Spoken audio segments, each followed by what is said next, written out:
Woo! Man, that music was getting a little intense there for a second, huh? How's everyone doing tonight? Whoops, let's switch this up. Goodness. Starting off, as always, rolling start. Maybe a tumble. Who knows? Let's bring them in. How's everyone doing tonight? Happy Thursday, episode 47, coming at you live from the Scale Science Studio. Andy, Randall. What up, what up? Boys, good to see you guys. Another week in the books. Good to see a body coming out that's finally wider in the back than in the front. I mean, I still don't like staggered, but finally it's wider in the back and narrower in the front. The way it should be. I definitely like the look of the car. I mean, to me, it's really nice to see a new body. It seems like MST and 3 Racing really been pushing hard against each other as far as, you know, what's coming out from them bodies wise this year. Seen the Lambo and the Beamer and now the Stang, and wide body is molded in, makes it easy. I'll be the dumb one to ask. Did they even make bodies before now? Like, I've never seen MST bodies. Like, they always use Tamiya bodies with their RTRs. Like, so when did they start making bodies? I know some of them were like, I don't know who popped their the JZX 100 bodies, but those definitely were not Tamiya ones. Okay. These ones, they're not quite like Tamiya level. Obviously, you are getting the mirrors and the light buckets and stuff, but I don't know how much detail there will end up being. But for as far as I can tell, a one-piece shell, this detail is pretty insane. Like on those bumpers and stuff, I don't think I've ever seen them able to get that kind of like grill detail out of a car on a one-piece pop like that. Like, look at that. Damn. Definitely sick. Too bad it's a Mustang. Yep. I mean, in the front, it's almost got like fusion vibes right there. Yeah, kind of feels like an Aston a little bit. Yeah, definitely. I guess before we get too deep into being off track tonight, let's jump into our live comments. Say what's up to everybody. Saw this one pop up before the show started. Nick, so glad to hear you found one, bro. Good job. I know the red specifically is in high demand, but both colors. Hey, Bo's not working tonight. Cheers, brother. How you liking your blue carbon? You got one this week. Looking dope. Oh, cool. We got it from Super G. Sick, man. Congratulations. Steven's in the house. What's up, Steve? What up? Oh, man. We'll go in talk about some stuff tonight, but been seeing these Azada wheels everywhere. I'm going to be drooling on Steven's tomorrow before mine gets here. You too, well, Andy? Oh, yeah. I mean, it's salutations. Cool. I mean, it's cool. BMW, right. Welcome to the show, man. Not say nothing about it tomorrow, Randall. Huh? You can look at it, but you can't say nothing about it tomorrow. Why it's cool? Person. Why it's cool though? I'm just messing. I'm not gonna touch that shit though. What? It's already $9 million plus that wheel. I'm good. That wheel. I'm so good. My clumsy ass, nah. You already see, like, I two-hand. You made fun of me on it because I two-hand. Yeah, I'll have the lanyard like wrapped all the way around my wrist, and then I'll have it two-handed. Like, yeah, this is cool. Well, it's rude in Japan to give or receive anything without two hands, so that's why you do it, right? Of course, and to be extra safe. And to be extra safe. Yo, Charging batteries, Andy. What's going on, Ralph? That's not me. Mine are done. All right, up, cool. Trey? That's me. Be right back. That was you.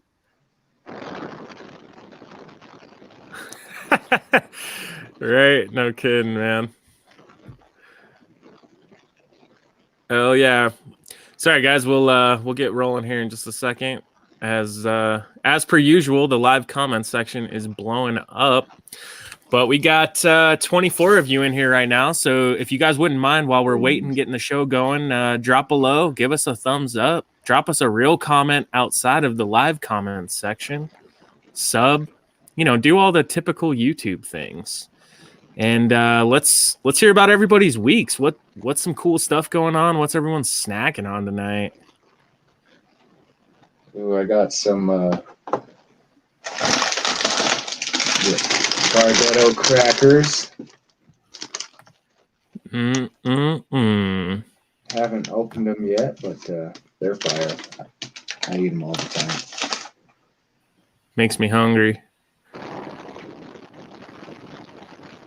Right. What up, Shad? How you doing, bro? Yeah, it definitely does, Ralph. It's got very similar lines. I wouldn't be surprised if they're hiring out, kind of how Rev D did with Addiction, and it would make sense for these guys to just approach a body manufacturer to produce or pop a body for them. They already have all the tooling and stuff for it, so.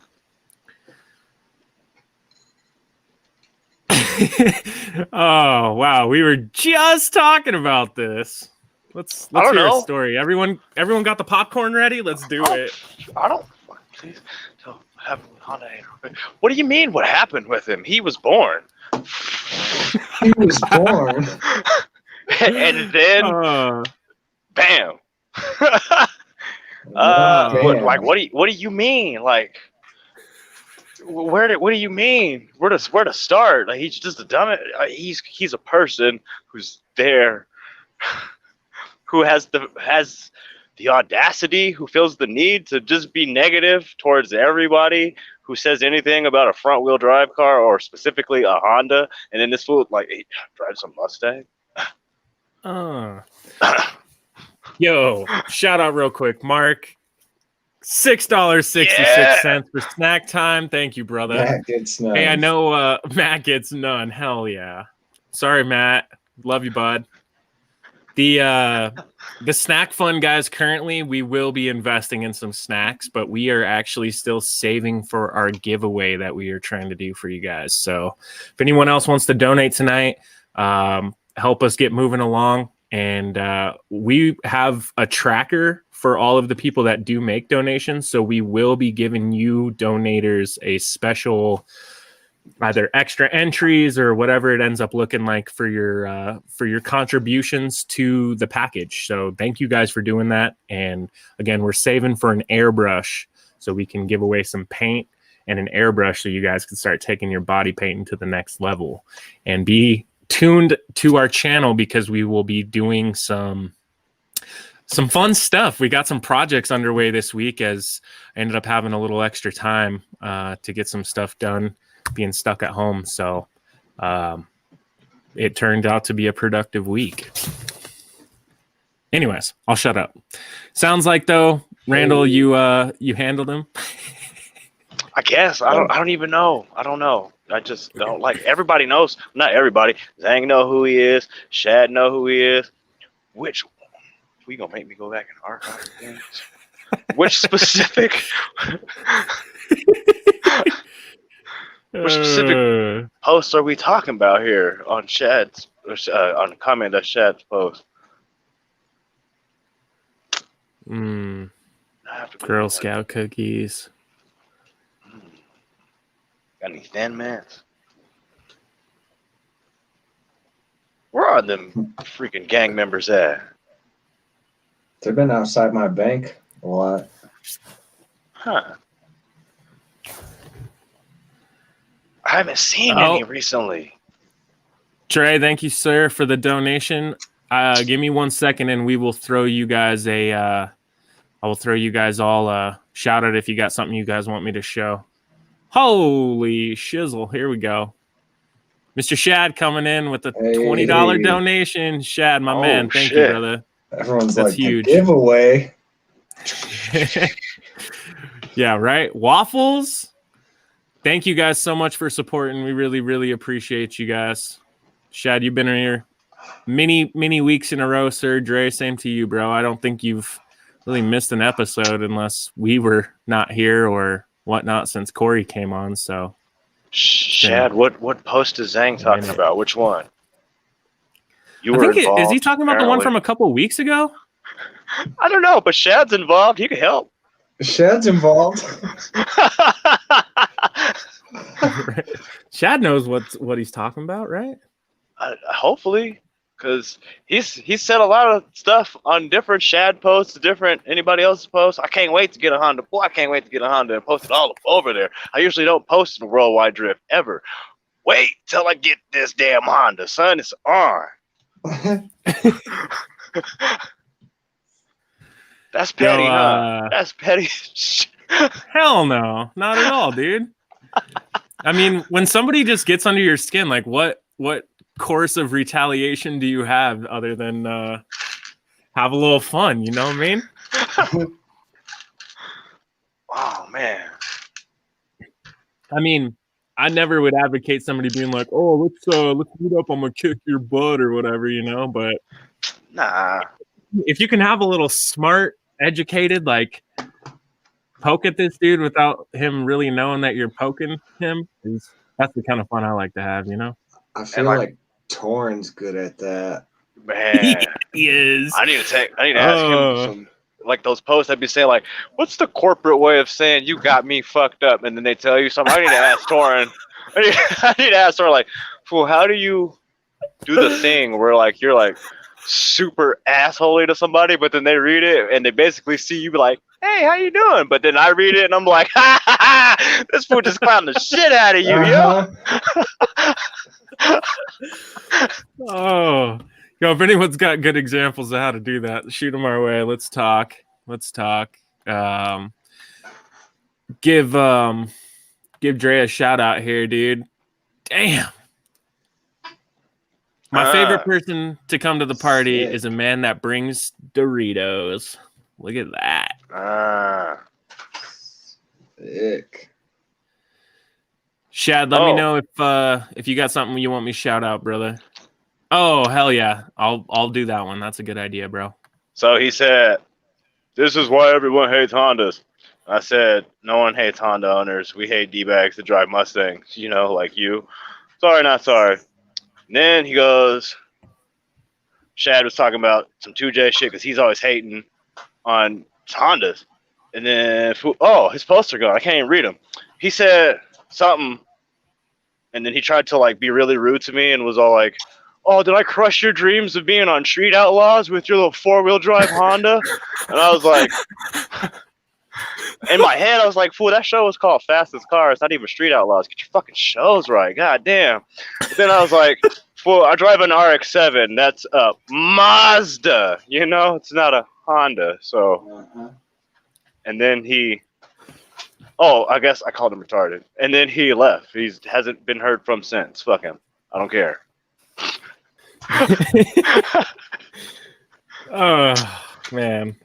It tries to hate on Shad, and the Shad has the 240. Like, you know, like just because someone puts a Honda on their RC car, like maybe they do drive one in real life, or maybe they might actually drive some sick shit, but they also like Hondas, which is, hey, wait a minute, some sick shit.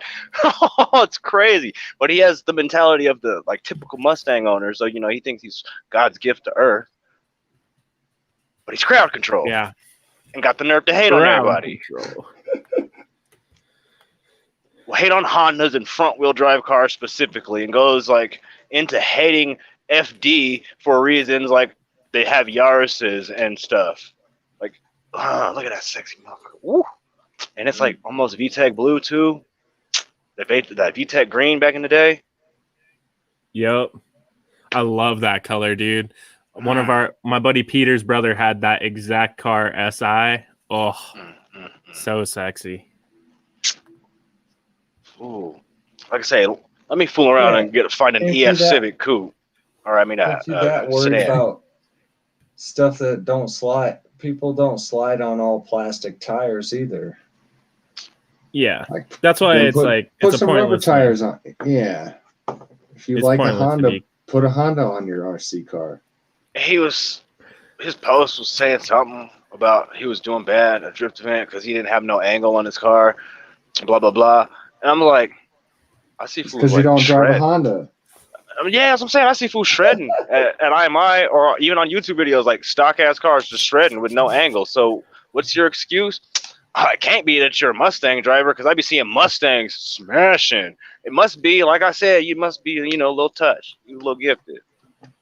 Yeah, I came to the realization a long time ago, like if you want to be picking on people about what kind of cars they like, you're never going to get anywhere. It's like, let's just step back from the level of what cars and let's just say we both like cars. So at the end of the day, like who the hell cares what they look like, what color they are with their front motor, rear motor.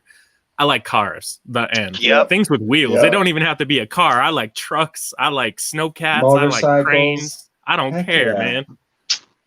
Machines. I like stuff with wheels. Exactly. Yeah. If it's mechanical, if you can like fix it or build it or take things apart or fix it or whatever, like I'm in. But yo, hold on one second. I'm feeling a challenge right now. If you guys want to do a challenge, if your tracks are open, I want to see the sickest 360 entry. I think right now Shad's got this on lockdown. Like this 360 right here is stupid clean.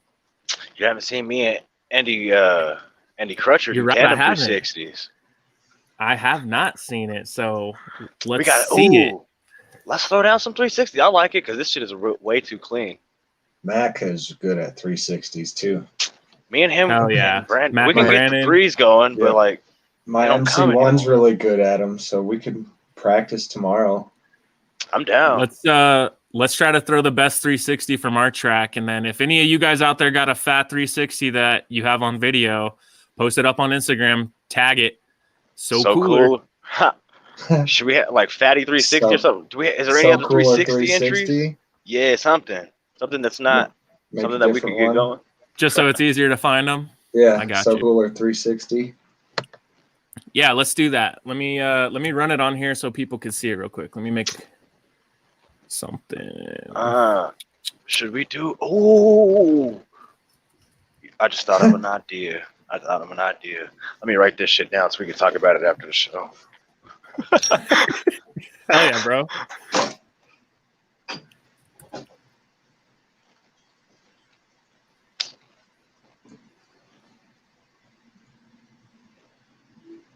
All right. So, guys, use the hashtag SoCooler360. Tag up your best 360 video on Instagram. And I don't know. What do you guys say? Let's run it for a week. We'll look at them next week and let's pick our favorite and we'll send them a little Scale Science care package. Even ties even to more what I'm writing down. This is amazing. Like I say, we think a lot of the same. That's crazy. On that same wavelength. Hell yeah. All right, I'm getting way behind in the comments again. Hold up, guys. My bad. All right, yeah, that's legit. What is it? Yeah, all right.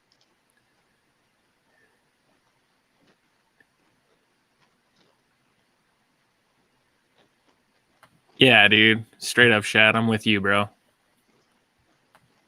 Wheels and motor. Exactly.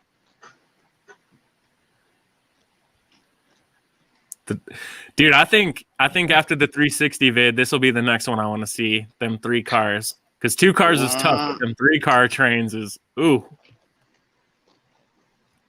Yeah, Sang. I'm feeling it, bro.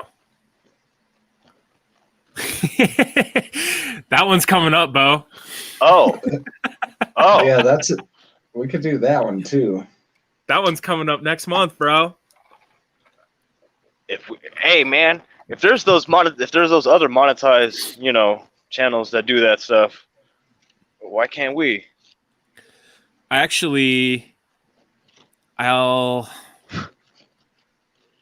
I'm gonna have to kill. Let's talk for a second. I can find it. I was gonna tell you guys if you remember our scale bumper stickers.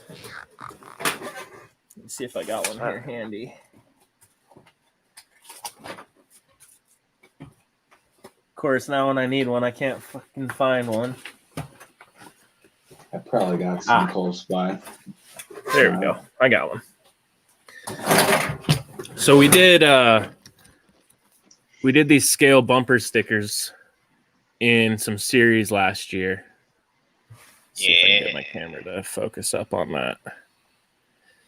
Sorry, there's a couple missing. It's not the best example, but I made a 420 themed one that I've been waiting to print. So I'm going to get them printed by the end of the month. And let's do, I want to do something special where I hate charging people money for stickers. Like, it just feels wrong. You know what I mean? So if y'all order something, you'll catch stickers as long as we have them in stock. So there was a few orders the last 2 weeks that didn't have stickers that came with them because we were out. I'm so sorry, but we always try to add at least one sticker to the order for you guys. So let's do a 420 themed one for the month of April. If you guys are better than Yokomo if you buy interested in an that. SX3. No stickers. None. But you buy an S and you get a whole sheet. Better than Reedy and they motors, they ESCs, no damn sticker. Oh man. Ideas, son. Bubbling.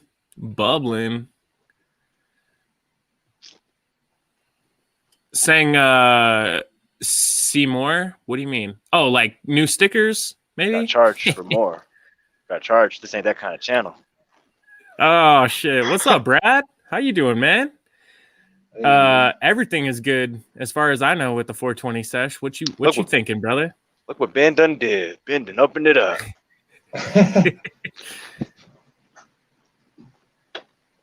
Not Ben Bo, my bad. I don't know why, but yeah, me too. Wait, Yokomo gave a sticker with that? I don't get it. You get a sticker with the $18 part, but you don't get a sticker with the $600 chassis? Yokomo didn't make it. It's Teams who makes it. I think it's a division of Yokomo, but I was thinking Yokomo doesn't give you stickers because then they can charge you to buy them. Because I've seen stickers on their...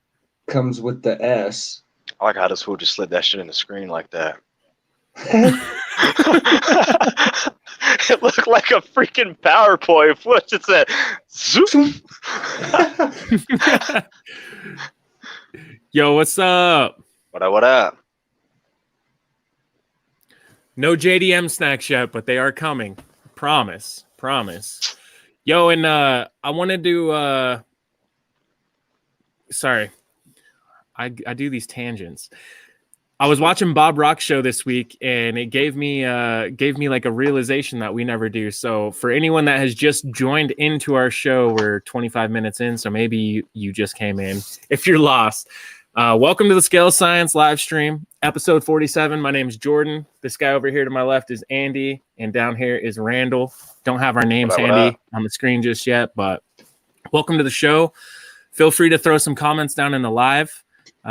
We post them up and we'll BS with you guys all night. Tonight's show, honestly, there was not a ton of news out there in the world for new stuff dropping, and we've just been busy on our own game this week. So as far as the show's concerned, yeah. Ooh, so they coming. I'm not delayed or nothing, am I? I just thought about something wild. You know, I'd be thinking weird because you know how you said we're 25 minutes in. And we've already established that this phone that I'm using is 5 minutes slow. You said we're 25 minutes in, right? Mm-hmm. It says we've only been live for 19 minutes on my screen, but this phone is 5 minutes slow. Everything's 5 minutes slow. I'm not delayed. We're having a combo right now. Yeah. Yeah. That phone but you're in a time continuum.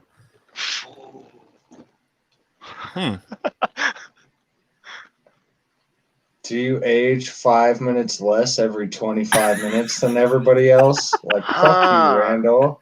That's what I'm saying. Like, when I'm using this phone, I'm in a different time zone. Cool. We don't know. I have no one to argue with, man. Okay. I know. Randall's lost No down one to there. He's all argue by with. himself in the bottom. I know. God, It's like, buddy, Matt. everyone's up there. I don't like us anymore. What's up, Wild Style? From down under. What up, mate? Hey, Ever had a man? Making Dirt. Sorry, I thought I posted it, bro. What new truck did you get, man? Donnie Darko shit. Bo said he got the stickers with his SX2. Jimmy, absolutely, bro. You get some stickers. Actually, I don't know if you saw my message, man. I didn't have a chance to make it to the track and pick up the kits today, so I will have to do my shipping tomorrow.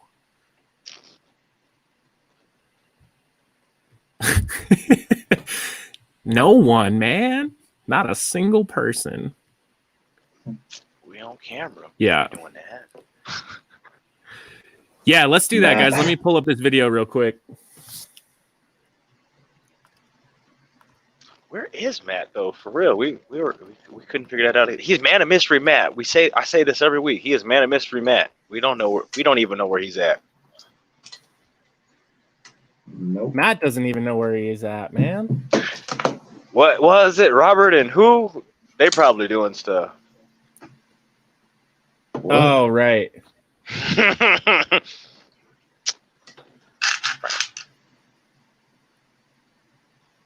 Where the hell? Oh, here we go.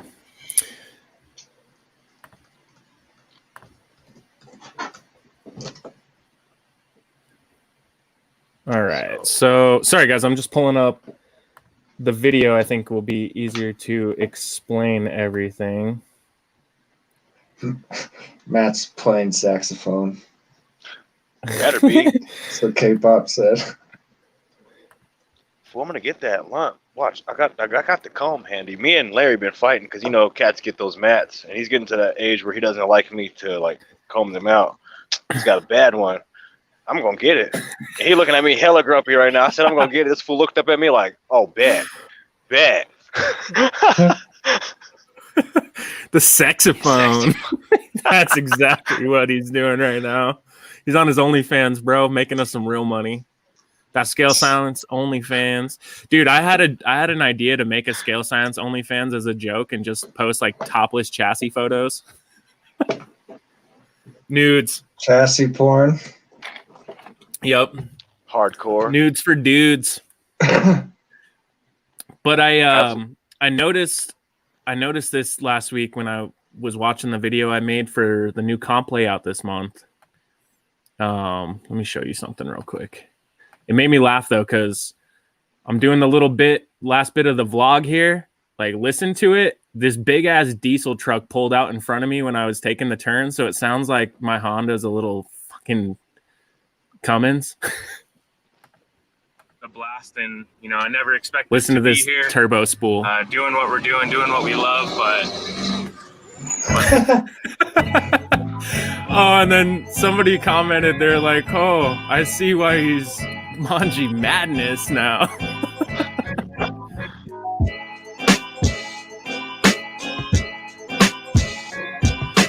So this was us testing out the new layout last week, and man, it was flowy, it was vibing.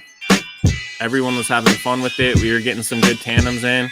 We started off the night going this direction, and then by the end of the night, we were going the opposite direction, and it seemed like it was flowing even better. Beast, though. Yeah, if you want to see our OnlyFans, make a donation. I'll give you the link.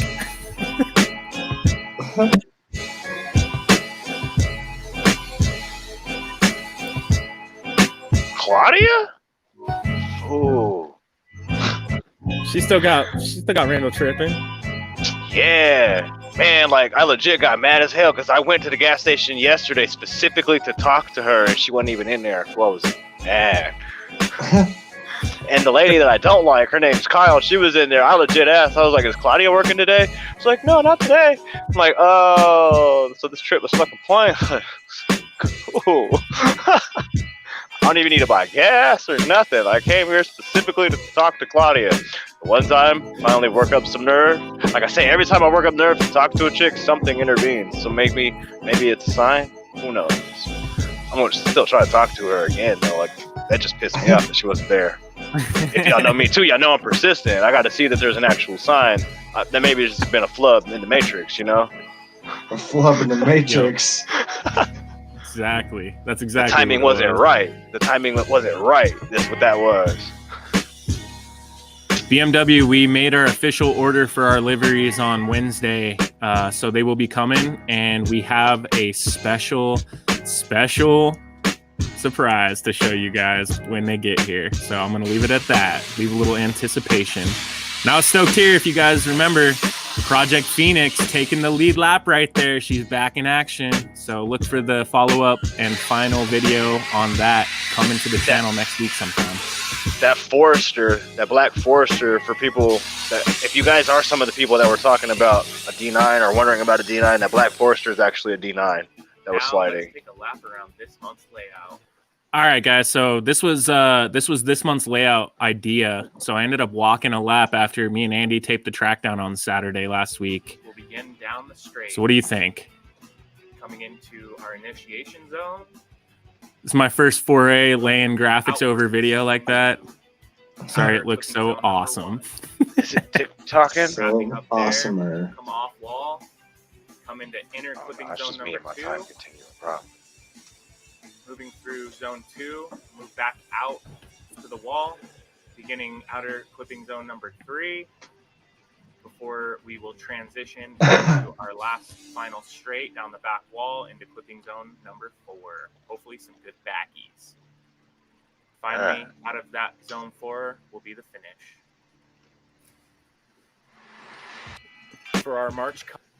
And then I don't know if I clarified this as good as I could. So everyone out there listening, if you guys were listening to this for a comp, give me your feedback on what I try to say here. Maybe I can make it better for next month, or a better explanation for people. Comp, we're going to be scrutinizing the judging a little bit harder than usual. So let's discuss the ideal lead line. So as you can see, we have begun our transition and have initiated into our next clipping zone. At this point, you have locked into the angle that you are going to carry through the clipping zone. Judges will be looking at the front wheel to judge corrections and other adjustments made while traveling through the clipping zone. Your ideal line should have no corrections as you make the pass through the entire clipping zone.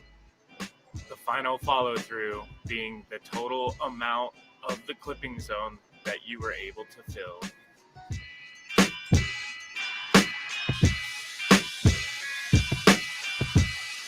This little back corner, I'm the most excited for. I think it's going to make a sick section. It's either going to eat you alive or you're going to nail it. I honestly think it's going to be the front stretch, because it's going to be either you nail that front stretch and the rest is going to go, or you're going to just instantly lose all your points, because that front stretch is... I kind of drive like that all the time anyways. Like, if it's clean, it's going to be a sick line, but it's, it's either great or terrible. It's going to hit the wall and spin me out, or it's going to be sick. Hell yeah. I like how...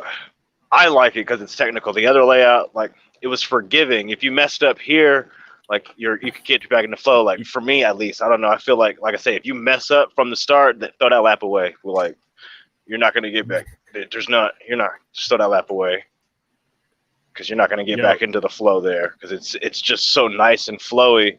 But at the same time, it's like it's a continuous flow. If you mess that flow up, just like I say, throw that lap away. Wait for the train to come back around. Get out the way. Do something, because I don't know. I like it though. I really do. Like, I cannot wait for tomorrow. I'm actually I really liked, so this layout for you guys watching, it's more narrow laned than our previous layout. So what this is doing is, like on our previous one, you effectively could probably drive like 3, maybe 4 different lines on our old layout through a few of the sections of the track. So while that makes it forgiving for all levels of skill, it also makes it really challenging to like get the trains going, because everybody is on a different line, a different path, a different speed. So With the tighter lanes, you've narrowed that down, and now I would say maybe 2 lines, and only on certain sections of the track can you drive. Otherwise, everybody's kind of pushed onto the same line, either by a manji or whatever, like how the flow or the speed is or will be. So Bob actually was talking about this on the B-Rock RC show this week. If you guys check his show out, they were talking about overall measurements of lane widths for different people's tracks. And Jeff from Explicit Angles, he was posting his was like just about 2 car lengths nose to tail wide was his widest part of any lane. And that seemed pretty reasonable to me when they were all like, oh my God, that's so narrow. How does anyone drive that? And I'm thinking like, wow, I wonder what they would have said if they saw like the lab back in the day. You know, Ryan, you could attest, like those things were like some sections you couldn't even be sideways. It was so tight. Like you'd have to have like very little, like if you were in it, you were nose on wall, tail on wall, and you couldn't mess up. Like mess up, you die. Hell yeah, Mikey. Thank you, brother. Appreciate you, man. Mountains in one lane, stay in their lane and still drift. See, as much as I love that, I'd so much rather do that with RC, because there, like I say, like it's literally you mess up, you die.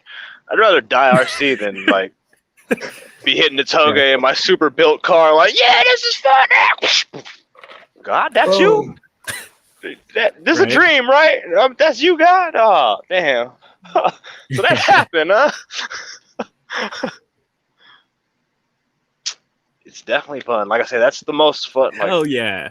The most fun for me is that kind of track. The as I keep saying, you mess up, you die. It forces you to get better because it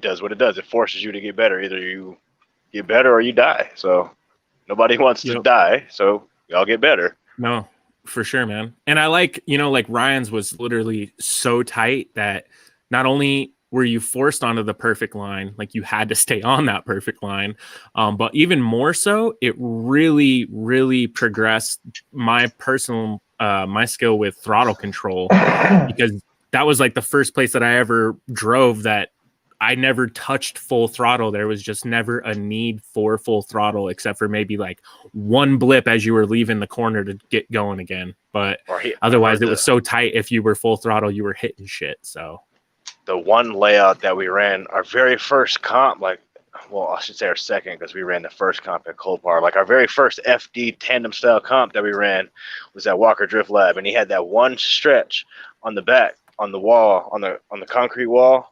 Remember, it was like just a big straight stretch. That's the only one where you could. The rest of it was. Yep. But no, and I mean, even then, there was another guy, I think it was Worldwide Drift this week, and he's like, hey, I got, like a 19 by 19 room to make a drift spot in. It doesn't have to have any tables or anything. Like, is it possible? And I'm just like, all these guys were like, nah, it's way too small. Yeah. It's way too small. You'll never have fun. And Ruben's garage. Bro, I mean, it doesn't have to be huge, and especially for something like that, like make it in that 19 by 19 room. And as soon as everyone's like, this is too small, let's make something bigger, you got people there willing, you don't need like 2,000 square feet to start. It's nice, but start with anything. Like you said, I slid in a 1-car garage on a 4-foot piece of carpet at my parents' house for like, God, 2 years, like that was my only practice spot that I had, unless I was outside. And that was so much fun. I would just drive it all the way down the garage on the strip of carpet to keep the tires nice, all the way back, and then just manji, U-turn, manji, U-turn, for hours. I used to run a big sweeping figure 8, just come down to the edge of the garage, shoot back, come back in front of me, shoot back, just a big ass figure 8. Yep. Yeah, don't take much, man. Like Chris Worthington down in Pueblo, man, his little garage was like a car and a half, man. I mean, it was tiny, maybe 2 cars officially, but I mean, literally subcompact car parking only. And dude, I mean, I sat in his garage for 4 to 5 hours at a time, like 4 or 5 different times. No problem. I didn't care. It was like literally just one little L. I mean, you could cut 100 laps in an hour, you know, or more, but still so much fun. Case in point, Scale Science took a field trip to a multi-$1,000 racetrack. Got excited over a tiny patch of concrete in the back. True story. Oh man, I E-Team, wasn't bro. on that one. Oh, What? we went We up literally. to, it's like I forget, I think it's IFMAR is the like racing regulation of it, but basically like a full-fledged professional level carpet track for on-road race cars. And I mean, they had the whole driver's stand, they had a huge part shop. It was an amazing facility. And we were walking between the track and the part shop, and in the back they were a transmission shop, and they had a dusty old piece of concrete, and we were struggling on the carpet because they had like grip additive that was on the tires, so everyone's cars were like rocket ships even on hard plastic tires. It was like I was on rubber tires. They were so sticky. NASCAR. And so we all went out to the back and started driving on the concrete, and we had more fun on like 20 by 20 piece of dirty concrete that like roasted our cars with dust and crap. But the whole approach to it, like, to me, it was just funny because we saw this patch. We see like the transmission shop, and it was all like, "Hey, do you think we could? Hey, look, do you think we could slide back there?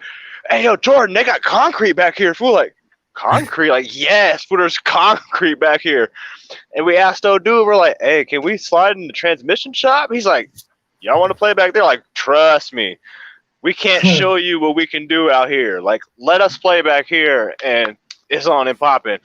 Cleared us out, like he said, a little like 20 by 20 spot. It was big enough to do like either we were running this large figure 8 or we were doing like this weird squircle thing around a barrel, an oil barrel, a lift, and then just open space. And we were it was just like, yo, this is it. But like, it's so funny. We went to a multi-$1,000 facility and then just killed it on a piece of concrete. So, yeah, it almost seems like we wasted our time going there, but still it was so much fun. And then one of the guys that worked there, yeah, exactly. The parts shop alone, man, he had some of the like oldest, weirdest, rarest stuff for like a drift guy to come across. Like, you just don't see this stuff. I mean, he had the Caprice, was it? mm-hmm. He had like a 90s Caprice. I forget which brand, who made it. Parma. I had the long since the WS6 Firebird, the HPI Subaru STI. Like, oh my God, that was a haul. So many other bodies I wanted to get. We do need to go back and see if that concrete is still popping. Yeah, he tells us. Oh, I got more stuff upstairs that I haven't dug through to bring down to the shop yet. I didn't have room for it. And it was just like, oh, what candy's up there that we could find? Like, I went home with 3 bodies that day. I just couldn't pass them up for what they were or for the price, you know? Like, that Ferrari was freaking amazing. Still haven't been able to fit it onto anything, but I had to have it. WS6 Firebird, like one of the few Firebirds that I personally like fanboy over. Saw them, like, you're kidding me. What? Oh, this is coming home with me, yo. He had a C6 Corvette, but it had the ugly, like, mounted wing posts there. And the more I think back on it now, like, I should have just got it anyway, because I still, besides the killer body one, I have not come across the C6 Corvette anywhere except out there. See, we need to go back out there just for the body haul. If nothing else, the body haul and that concrete. Yep. Exactly, right? I mean, I had enough fun to make the trip worth it. Like, it's about an hour for me. Randall, for you, it's probably like an hour 45-ish, maybe 2. You were taking back roads up there, right? Unfortunately. We could carpool this time if that's cool with you, man. You don't got to drive all the way up there. I mean, maybe your car will be ready for it, though. I don't know. Maybe you'll have the Skyline and want to do it. That's what I was going to say. Depending on when this trip is, maybe it'll be in the Wait. Skyline, and I won't want a carpool. I'll be like, wait a minute, fool, like, I got to break out the Skyline. I'm a carpool with Randall. Hell yeah. Oh, I was going to say too, guys, we are working on upgrading our stream for the next comp happening on the 27th of March, 27th of this month. We are trying to, just kind of ensure we're taking it to the next level, get some viewership there, have some fun doing it. And if all goes well, as of now, we are going to plan on joining in and becoming one of the regional events for the Super G Championship. And after talking more with Steve this week and hashing out more of the details and what we need to be looking for and worried about, I feel a lot more confident in doing so. So more to come on that. It's not official as of yet. Like I said, we're going to try to just accomplish this next comp to make sure everything is good. But, I really enjoyed what he told me. He said, bottom line, make sure people are having fun. That's the biggest thing. And that was all I needed to hear. So hopefully some of you out of towners are going to come visit and get yourself some Super G cred for the end of the year. As of now, how they're working it is, I think they were still deciding if they're going to have walk-ons, but if you participate in 75% of your region's competitions, you are eligible to attempt to qualify for the championship, like in California. So I think that would be something kind of cool. Shad, maybe you can confirm, is RCCW doing the championship this year? I didn't get a confirmation if Excel is doing it. I know Tandem is, Vegas is, obviously Super G is. We will be hopefully doing that as well. So that's 4. I'm not sure where or if any East Coast spots are doing it. Maybe Dory Lounge might be jumping in there. If anyone can confirm out there in comment land tonight. We're not quite an hour in tonight. We're about 50 minutes in. If you guys would just drop below, give us a like. Let us know that we're doing something right. Down here, in here, out here, all around here. Whoa. What's up, Midnight? Welcome to the show, man. Thank you, K-Pop. Appreciate you, brother. Thank you, BMW Bandit. Hopefully you're enjoying the show, man. First one. Liquid RC had the HPI C6R, S15, and Supra the other day. Damn, that's tight. Hell yeah. The other day. Bo, shim your lower arms with extra 3 mil and then add that 3 mil into your steering linkage as well. Thank me later. Jay? I just opened a box that I got freaking months ago of some stuff from a homie, and I'm like, there's a lot of cool stuff in here. There's a little 2J. What? Oh, nice. Damn, Yeah. that looks pretty detailed too, man. Snap. Hell yeah. Super sharp ass hobby knife, a bunch of model stuff. Yeah, or that. These wheels. Oh, What kit is that, Randall? you'll like it. A 34 Ford pickup. With a 2J? Yeah, it's from Chris. Chris Grubbs. He was gonna do a 2J swap on it and stuff, but then never finished it. He's gonna make it like some weird, crazy thing. And I just now finally got around to opening the box. I'm like, yo, this 2J's sick. I might swap that into not an RX-7 so the internet doesn't kill me, but you know. Right. I still have a few Shad, RX-7s. I hope Excel will be doing it for traveling sensibility, Michigan's a hell of a lot closer than Colorado is, man. But if we end up getting on board at the end of March, come out, man. We'll be running comps. So they were saying the championships in October. It's like the 23rd, 24th, 25th, something like that. 3-day weekend for their qualifying and then first round, last round, etc. So it should be a good time, man. I don't know if you guys are interested in making that maybe another big group trip or a big like Scale Science / Super G meetup. I know, they're already hosting it, but I would love to go with whoever wins our local series out there and kind of check it out, see what's up, just from a perspective of a spectator. I think it'd be kind of cool. When's No Coast? Does anyone know by chance? I have no idea. Because it seems like a lot of stuff is happening on Memorial Day weekend. Welcome in, Brown Rose. What up? RC Fight Club. I like it.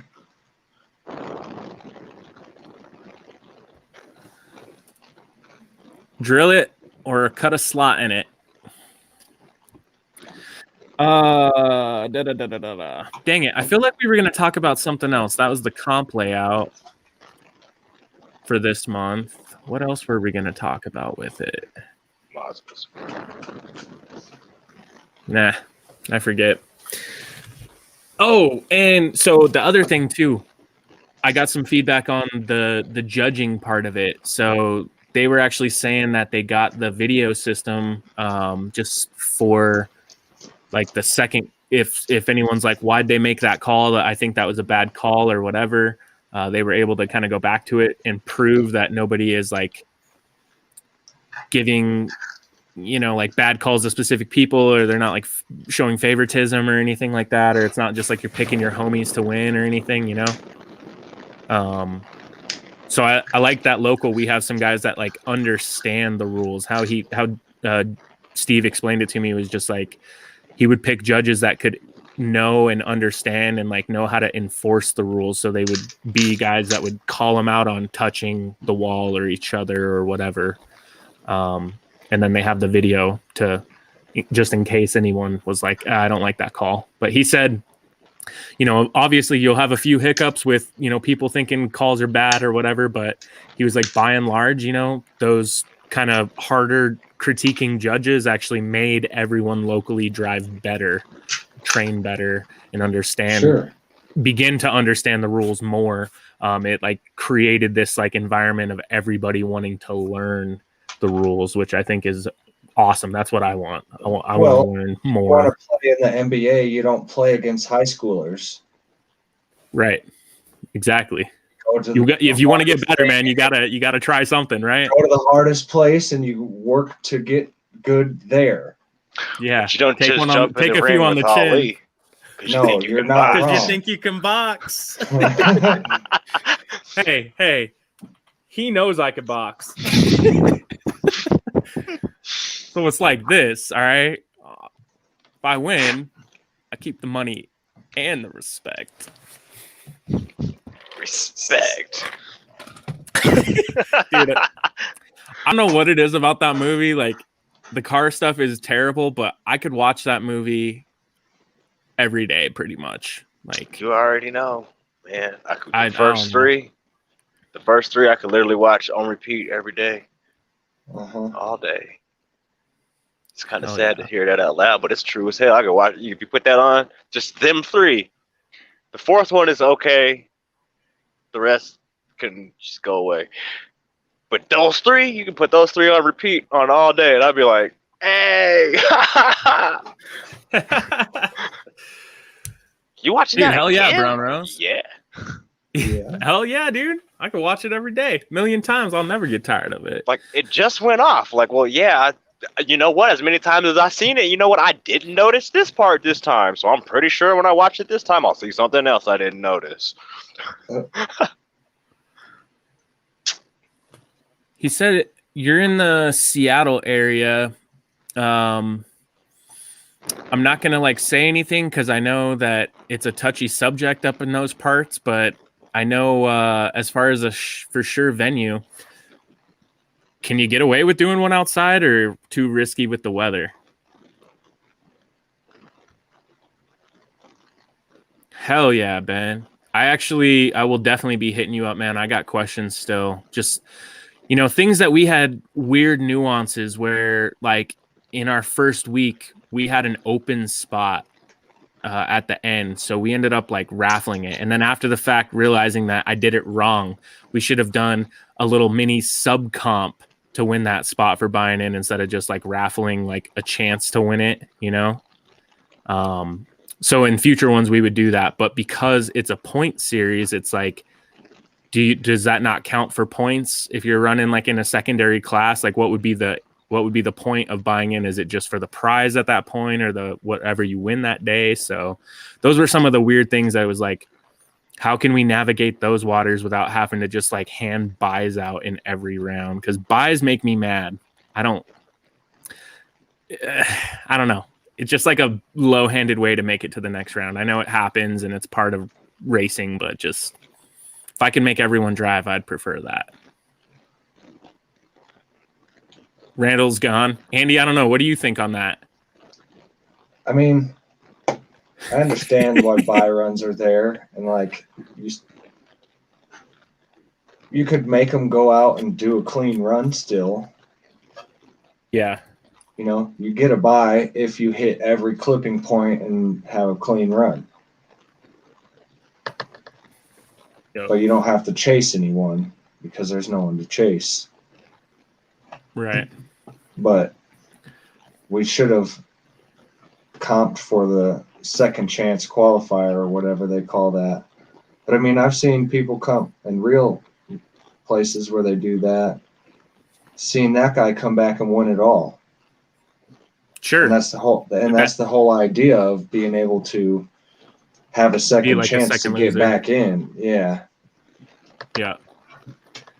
The losers bracket. No, I feel that, man. Like, but then at the same time, like, what's his face with the truck? He was talking about, well, I was up against the guy who won that, so when I got taken out, like, I didn't even get a chance after the first round to get into that spot because he had to go against that spot. Right. You know what I'm saying? Right. Hell yeah. So, which he was fine. I'm wondering, he was just happy to be there, but like, sure. Now, like, what if that was information up front? Like, if we had the bracket up there and we were like, okay, we only have 15 slots for people and we need 16 to make that round, right? So whoever lands in slot 15 is going to go against the losers bracket 16 or something like that. Like, if you knew it up front, would it feel like, okay, I'm prepared for that more so than like, oh, I didn't even get a chance at the losers bracket, Exactly, because like we kind of just brought it up, like, okay, there's a losers bracket and we're going to go after the first round. Well, you don't think about it when you're the guy that's going against it. You're just thinking, well, I go last, and then it comes around and like, oh, wait, I haven't gone yet, and they're picking the losers bracket. Like, yeah, if you knew up front, like, yeah, you're not going to get a chance if you're in that spot. Yeah. Or, so I'm wondering, at that rate, maybe we could do it like, I don't know, like if you added another spot, like those two, like the losers bracket winner and that bye round guy, like auto matchup in the next round or something. Like if you land in the open bracket, maybe you get the bye for that round. I don't know. Like a wild card. This is where it's just like so many things but like then you're happening. It's more, like, I don't know. Yeah. Raymond, they got ordered on Wednesday, brother. They should be shipping here hopefully within a week or so. We had a delay on production because of a special request for some material we had. So we just got confirmation that everything is underway. So they should be here. Realistically, they should be here within about a month. I'm hoping sooner, man. I'm sorry that it just takes time to get done because I order it through them. And then they have to outsource some of their cutting and printing, and then they get it back in package and ship. And then I have to wait for the ship, and then I have to distribute back out to you, brother. So It takes a little bit. There's a lot of hands it has to pass through, but they will get here, and we got some surprises coming. So be patient, my brother. I'm sorry it's taken so long. Jimmy, I ain't got enough hair to do that, brother. But we've been talking about a funny idea, so maybe that's some foreshadowing right there. Dun, dun, dun. Does his meows pick up? Because I'm getting freaking yelled at for something. No. No, I can't hear him. He's just sitting right here. Just meow, meow, meow. I got him some water. He's got food. We're chilling. He's telling me, he's like, dude, it's about to be cold. It's like, comb my nap out. Yeah, right. Not right now. And what's the name of that? Sorry, Randall. Oh, no, you're good. Right. Steve told me the name of it, and I'm forgetting it right now, but he told me the exact thing. He's like, it'll work out like odd numbers and weird nuances, and it'll make you like a really simple to use bracket, and like auto, you can like select winners and it'll make the next round and put qualifiers in the right spots. So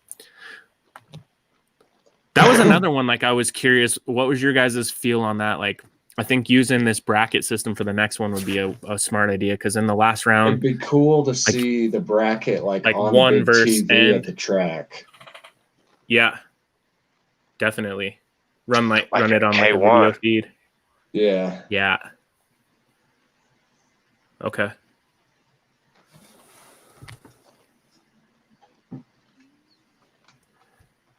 Hell yeah, Raymond. Cheers, brother. I appreciate that. Yeah. Dude, I know they're inundated right now. He was telling me their backlog is insane. So I'm glad to see they're so busy. That's awesome, man. Yes, that's right, Sang. So I'll be looking into this. Use this bracket system. Let me see if I can pull it up right now.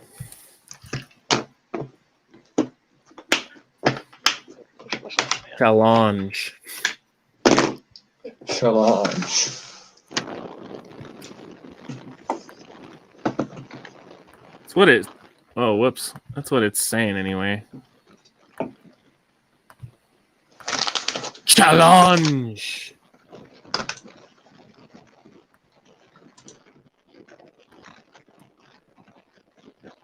Cool. Single elimination. Randomized seeds. Dope. All right. This is going to be tight.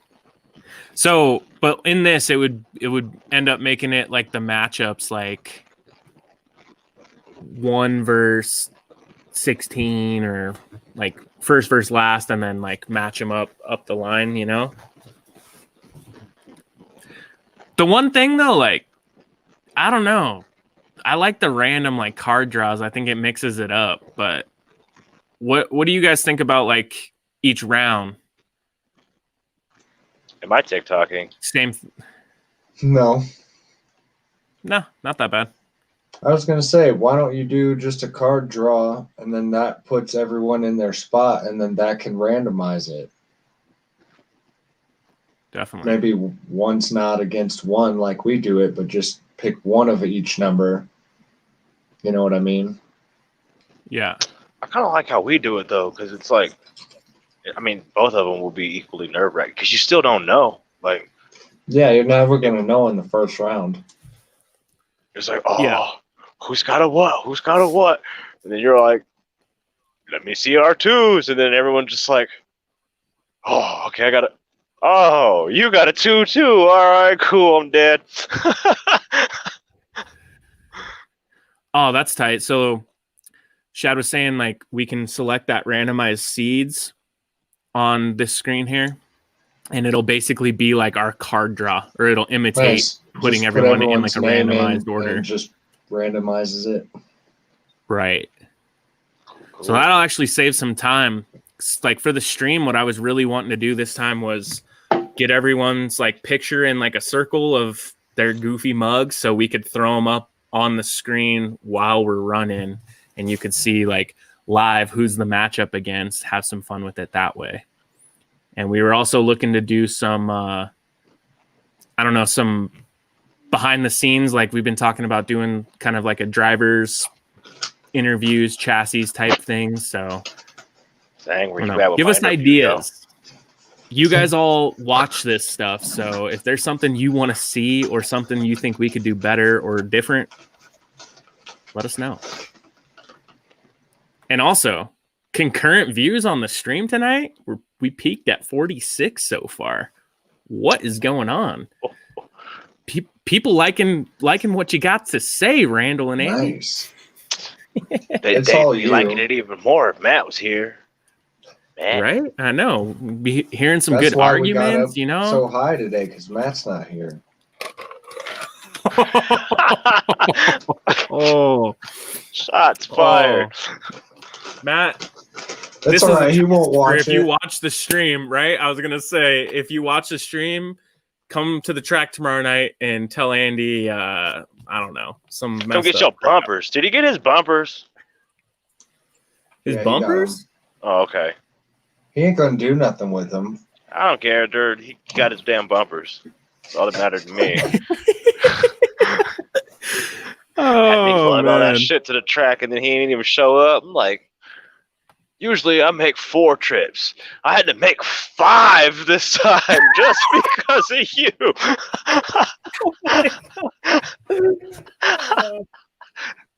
It wouldn't be so bad if I didn't have to park all the way down on the other side of the parking lot. It probably wouldn't have even tripped. But the amount of distance that I had to keep walking back.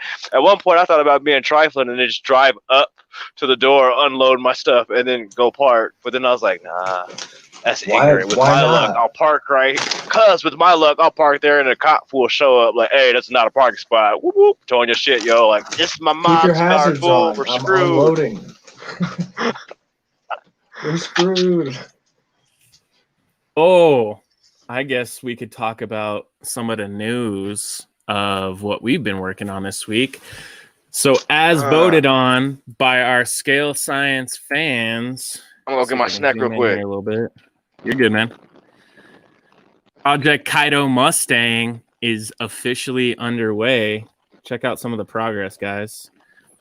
This grill ended up not working, so disregard. But overall, I gotta say, like, the vibe of this body sitting low on these small wheels, like, it actually totally has Kaido vibes, man. The way it's tucking up in the fenders and stuff like that, like, it's got that old school flavor, you know? I'm digging it. So big. Started 3D printing some stuff. So bigger. We got the window louvers printed. This was the first prototype, and while they were amazing start, I made a couple of adjustments to them, got them printed. They're just waiting to be cleaned up a little bit and installed. And we are planning something along the lines of assembling all of these files, and we want to sell them in like a little kit. So we'll do like a Kaido print kit for this Mustang shell specifically. You can buy the, profiles and adjust and change and make them however you want. But if you wanted some stuff that you could just buy and print for this shell and have your own Kaido, if you don't end up winning the waffle, I'm going to give that option to people. So if anyone out there has some insight on selling those files, like K-Pop, I know you've had a difference of opinion on luck in doing so, because obviously people are going to resell this stuff. So, I mean, I guess walking in, I have to be okay with that. But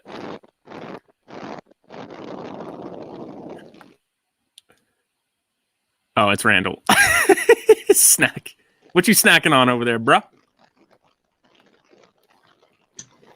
I'm snacking too, but I was muted. Y'all snacking over there. Making me hungry. Damn it. You're muted, Randall. Oh, I know. That was my whole point. I've been muted, Oh. so whatever noise it was definitely wasn't me. Oh, Stir fry whole noodle. point. Yeah, stir-fry noodles. Have y'all tried these? Mm-mm. All right, cool. They came from the Asian store. I know they don't have kanji on them this time, but they came from the Asian store, so it's still legit. But I've never tried them. Y'all, I want to say good luck. Somebody needs to remake these freaking ones. They're M chassis wheels, I think. They're Yokomo Long Champs. That's the actual wheel, but they're made for the M chassis, and they are hard as shit to find, especially in deep offsets. And actual like different compounds for drift tires, nah, ain't happening. There's like one. Randall, what just happened, bro? One drift tire. Yeah, there's one hard plastic tire, and I will It's say they do fire. slide. Like there's videos of it sliding with those wheels and tires on our old carpet track because it wouldn't tear the tires up. But now it's just glorified chassis protector stuff. It's the 10 scale hubs. It has a problem like clearing a lot of the hubs, especially if you're running like the brake discs or anything on those tiny wheels. So I believe Randall scored those ones either from Corey or from the plug. So the plug, he helped me find a big set of like deep boys as well that I ended up turning into steering wheels. All my Long Champs came from Kenny Huffman, as a matter of fact. I got top line ones, the Yokomo ones. Actually,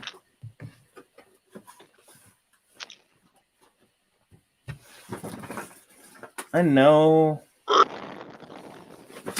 I have a set somewhere, an extra set of them, because I was going to make some more steering wheels, but Are those crackers, Andy? Yeah. Are they good? Are they good? Oh yeah. If you like Gardettos, then you'd like them. Huh? If you like Gardettos, they have their seasoning that are on Gardettos on them. That's a thing? That's a food? Yeah. Oh. Gardetto, they're yeah. like the type of Chex Mix type of thing. I'll bring some tomorrow. So you try them. As we've said plenty of times, I live under a rock because I just found out about the chicken and biscuit crackers like 2 years ago. Oh, bro. So Dog, those are game changers. I was gonna say, do you like Worcestershire? However you say that shit. I kind of with shrimp, like basically with some shrimp. Yeah. Or like meat or a Bloody Mary. Otherwise, nah. That's what a lot of this flavoring is. Okay. Kind of has like a horseradish, like deep meaty kind of flavor. I don't know. I hate horseradish, but That's what I said. He said horseradish, and I was like, oh wait, no. Oh, I'm out. So it was sounding good. It sounded good. Horseradish. Like, oh shit, never mind. It's like the black Chex Mix. The bold is Worcestershire seasoning too. Black Chex Mix? It's just in a black bag. That's what I'm saying. Like, there's a black bag? Yeah, it's called bold. Wow. Well, like I said, I live in a food box. I get like certain stuff and I don't look at nothing else. Like, I gotta experiment on these aisles. But see, that's my problem. I think I was talking about this before. Every time I experiment with something, 9 times out of 10, it's like, why did I waste my money on this?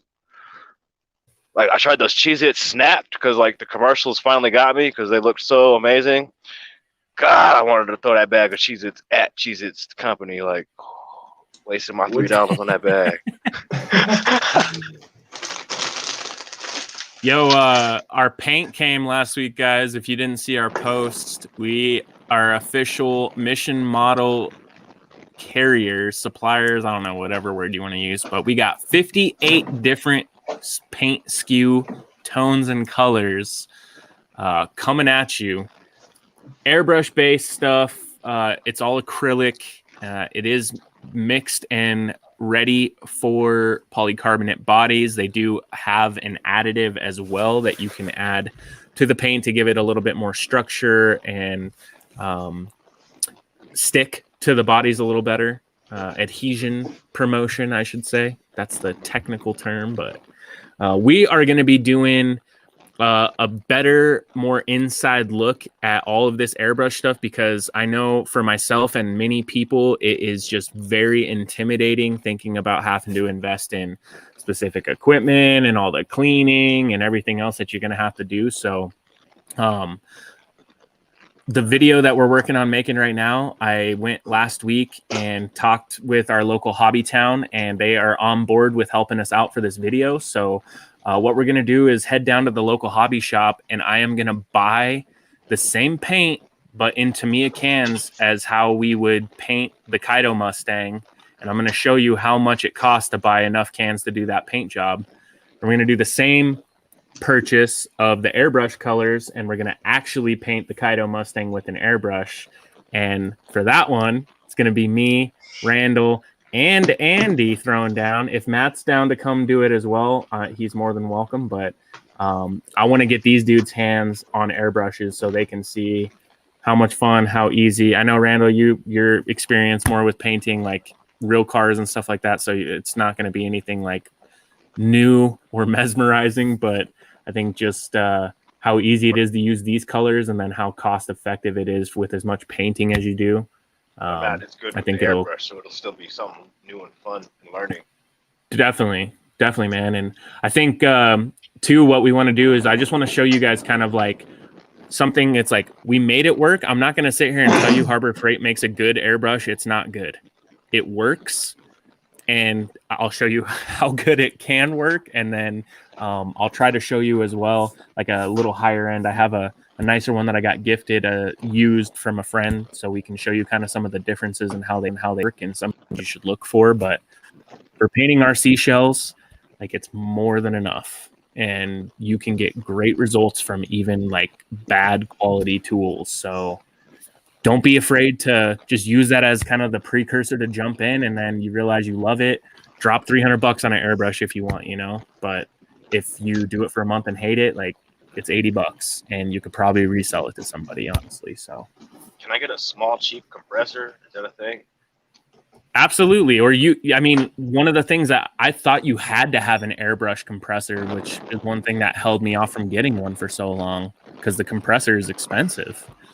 And you can actually hook it up with an air regulator to your regular compressor, and then only have to turn it on once a night, and you could paint all night on if you had a big enough compressor, like a decent garage-sized one.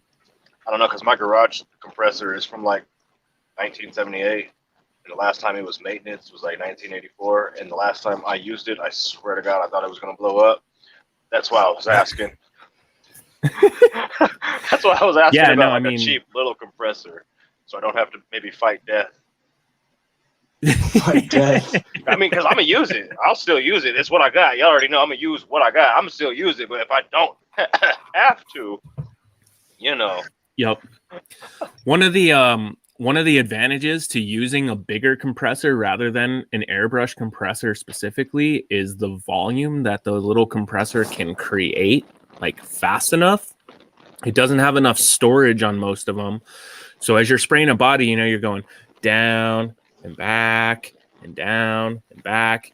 Like in one pass, you basically kill all of its air pressure on like the Harbor Freight one. So in a big one, you obviously aren't going to kill it in one pass. But what happens is that little compressor, you're using it while it's trying to charge up the air, and it creates these little pulses while the piston is actually pushing the air in and pulling out, So as it's creating it, it actually does that. So if you hold it, I just said holded. I heard you. If you hold it close enough to a piece of paper, held it, thank you. You could actually see the little pulses, almost kind of like an EKG scan of your heart as you're spraying. So you have to wait for it to kind of fill back up so you don't see those pulses. So a bigger compressor can help you eliminate and alleviate some of those things that you'll see. Yeah. Hold it. I use it and blow Hell up. yeah. I don't know what happened. Shad, like I actually went and priced out cans of paint last week while I was at the store, and for just this Kaido Mustang build, we're gonna be like roughly $40 away from paying for the airbrush in one paint job. Oh, sure. If you So- go for a Harbor Freight one, I spend that on it. I got twice as much as that in paint on this car Yeah, because I exactly. used cans. And the thing that I try to reiterate to people is like when I use cans, I have a bunch of cans that are like floaters where I had to crack one open and I only needed 4 or 5 more squirts out of it to finish something or whatever, you know? And so I have a bunch of like randoms that I don't have enough paint to finish a body, but I have more than enough to detail a body. With those cans, like I'm still limited. So what I really like about the airbrush stuff is it takes up way less real estate in my paint cabinet when I'm storing tons of extra. And then outside of that, it's just the cost of it. Like for that $8 to $9 can of paint, and I need 3 cans of the paint to finish a body, I can buy one of these bottles for $8 as well. But that one bottle can easily paint 2 bodies because you're putting it on so much thinner. So there's nuances to it, and there's little like, you know, catch-22s and things that work better. Like for me, I actually prefer to paint all my like specialty colors with the airbrush, and then I'll come back and back everything with a can of paint because I can buy the industrial size white or black from Tamiya, you know, for $15, and it's like 2.5 cans worth. So I get a better price on it, and it's just easier with the can to just, but then I only need 2 colors of it. I don't need to have, you know, 25 different can colors. So I wish we could make our own cans. That would be sick. Woo! Is there a flake in this stuff? Is there like just a flake? Like as much as I love lemon flake, but you know what I'm talking about, like just like a silver flake or a gold flake. No. So they have holographic. They have a color shift. So that one that I was showing you, they have a blue, they have a purple, they have a red, and a green color shift. So it looks like a pearlescent white, but it's actually that pearl laid into a clear. So when you spray it in with the airbrush and it dries, it's like a flake, and it Randall, help me out with the term. What is it called when you like suspend it in the paint? Is it just suspended, like a candy kind of, or no?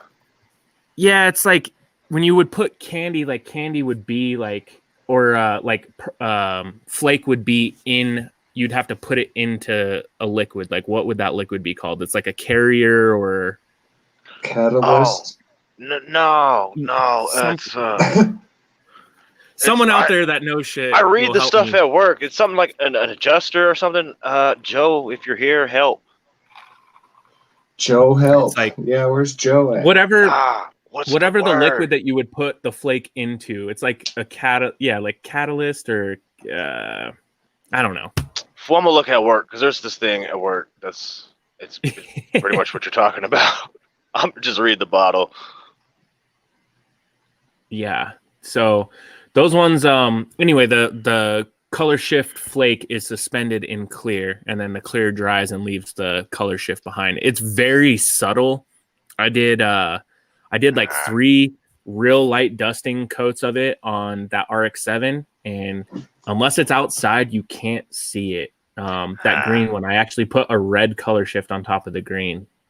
I'm still looking for them lowrider flakes. Like you can see them bitches in the dark.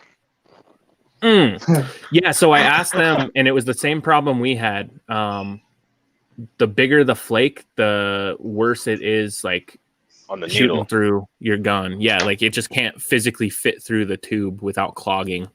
Well, yeah, you know me. Like if I could find that Duratrax shit, I'll still brush the flakes on and then do the rest. Like Duratrax used to have flakes, just flakes, silver flakes, and you brush them on, or you could spray them through airbrush, but I never sprayed them through airbrush because I mean I could see the size of the flakes would cause the clog the airbrush. So I was just like, I'll just brush these on. It took me like 3 bodies to perfect the technique. The first one was full of brush strokes. Second one was full of brush strokes. The third one was full of brush hairs because I found a new technique. You couldn't see brush strokes, but it left hairs in the paint. The fourth one, I finally got it, and then now can't find flakes to do it no more. So after you figured out how to do it. Yeah, I'm like, ain't this about something? So I had the idea to take the automotive grade flake, like the Big Daddy Raw stuff that I've been using, and drop it in a coffee grinder to see if you could get the flakes into smaller pieces. The only thing I could think was coffee grinder, but I don't know if that's going to be like that effective at making all of it like uniform, or if it's going to leave like some chunks and turn some of it into like dust, and then you'll get like inconsistencies in the size of the flakes, you know. But some way to make it a little bit more fine, because if you could have it fine, it would give you the, you know, the shootability out of the gun. But the problem is when you make the flake too fine, you lose surface area on it and it doesn't flake the same. Like it doesn't sparkle light off of it the same. Yeah. There's this coarse flake stuff at work that Joe was showing me. It's literally crushed glass as the flake, like glass dust. Mm-hmm. So what if we like broke up some glass and made our own glass dust? Like, can we do that? Like break it up so that it's small already and then like find coffee grind, do something to turn it into dust. I don't know how that works, but I mean, I've seen glass break and it leaves dust in the air. So, yeah, I was gonna say, like the making glass dust doesn't sound very safe. So wear a freaking mask if you're doing that one. Oh, a mask, some goggles, a helmet, a suit. A helmet. Yo, Dr. Doobie, check it out, brother. My bad, Randall. ScaleScienceRC.com, real quick. I can't see it on my screen because it's saying the live number, but we have the paint available on our website. And as you can see here, we have every one of the colors that we offer. You can look up all these paint SKUs on their site and look at like an actual color palette. They didn't have a big enough one for our website yet, so I'm waiting on some of those things to add here so you could see all the colors on like a chart. But every single color, we got them in stock, and I'm telling you, it does not do them justice, honestly. Like seeing the freaking crappy picture. And the word sick to describe the thing, that's just tipping the iceberg. Like for us color heads like that, it's off the chain. It's just ridiculous. Ah, look at a wall and stuff. Color, look at that part. Look at that. Look at that part. And that teal is almost like the Honda teal too. So like this purple, it's actually it's almost like a color shifty. Like it just like, I don't know, this like really nice kind of like metallic purple like pops out of this when you hit it in the right light. And then you back it with like the chrome here. Man, it just sparkles. And you can see here, this is one of those color shifts. So this is the red color shift. It looks like a white paint, but it's just that red color shift suspended in clear. And that was the color that I shot on before this one. So you can see the red is like very subtle over the top of it, but you'll hit these little like red pink notes in certain angles of the sun on that RX-7 that I shot with this teal color down here on the end. So their colors, though, they're all automotive grade paint. They shoot incredible out of the airbrush. I really like them, especially when you team it up with their thinner. Their thinner just, it takes all these paints down to a really nice consistency for shooting out of your airbrush without making any of them. Like, it's kind of hard to explain, but if you could imagine like taking, say, like, I don't know, I'm trying to think of something that like doesn't dilute well, or it like turns into something else like real quick. Like if you add too much water to something, like say white, if you try to thin it down too much, it like just, it does not, it loses its intensity. It goes from being like a solid to like a translucent, opaque, like milky kind of. It goes from being opaque. Yeah.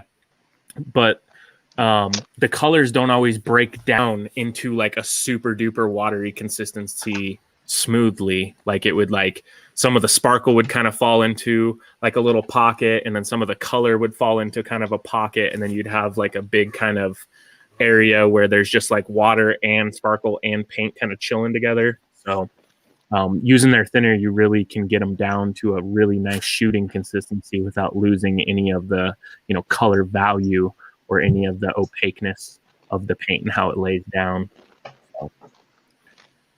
I just want to go on another side tinfoil tangent right quick, like tinfoil hat tangent. So I bought a new phone today. I haven't even like set it up or used it yet. And then like I just got on Instagram to check out this thing Jimmy sent me, and the first ad I see is brand, like it's like ads for that phone specifically, like the Motorola Moto G Stylus Pro thing. It's that phone specifically, and then like the whole lineup of all the new Motorola phones. And I'm like, that's some Illuminati shit, yo. Like, I mean, why? the phone companies watch you. They admit it. What I'm saying, like, I haven't turned the phone on yet or anything. I haven't activated it. It's still in the box downstairs because I don't even know if I'm going to keep the piece of shit. Because then I checked out the specs on it. It's a downgrade. Some of the specs, I should say, are a downgrade from this Razor. The Razor's broken. There's no screen for it. I mean, there's no protector for it. Like, I need to get a new phone. So I've swooped this one up. And like I said, I haven't even set it up yet. So it's an unlocked phone that I bought from Best Buy. So how do they even know? Type shit. I guess because I checked out the specs and me and Joe were talking about it, but like I don't know, it's just weird. Like that's all that's on the screen is the Motorola phones, and that's just like on Instagram. Anyway, back to what we were talking about.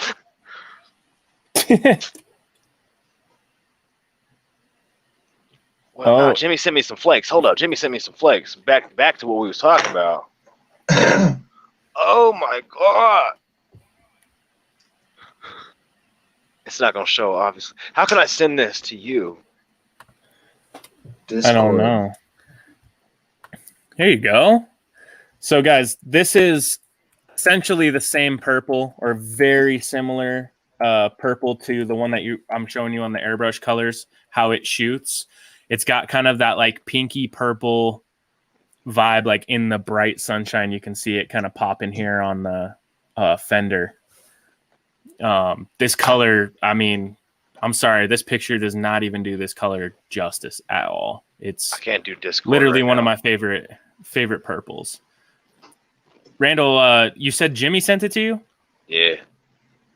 Have him send it to me right now, and I can pull it up. Send it. If you can send it to me in the chat.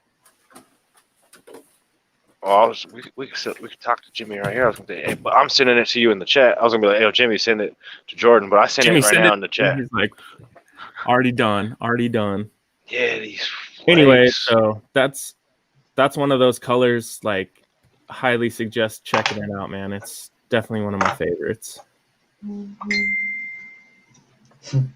You got the Damn, flakes. some old school vibes. When the missile first got missiled. It's what my missile used to look like, guys. Yeah. About 1 million years ago.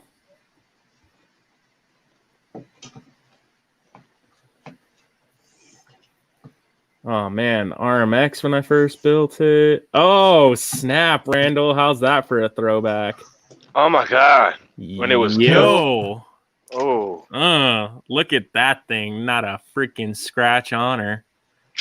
That had to be like the first time I brought it out. That's ridiculous. Yo, what's up, Perry? What up? And then wheels.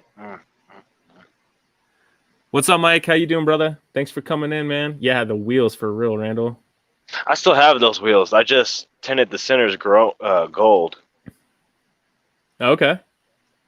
But damn, seeing them all when everything was brand new versus how that car looks now, like the lips broken into 3 sections, it's all scratched up, tire marks, wall ride marks.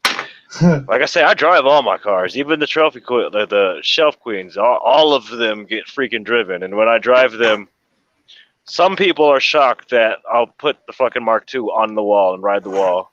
Like, oh my God, were you riding the wall with that? Like, yeah. I built it to be driven. Yeah. It's pretty, but I built it to be driven. Drift car. Yeah.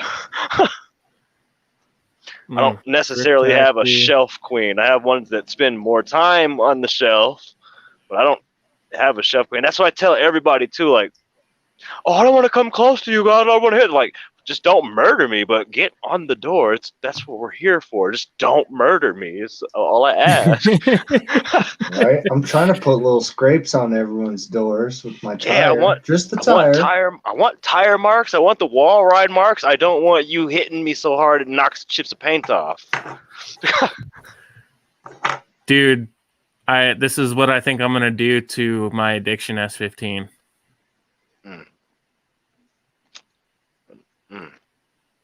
I don't know. It's I'm still in love with this thing after how many years ago I posted it? If you get some wheels like D4 that, Black was new. boy, I tell you. Well, I had an idea, dude. Depending on if I could get a simple enough face, I think I could hit him with the chrome pen.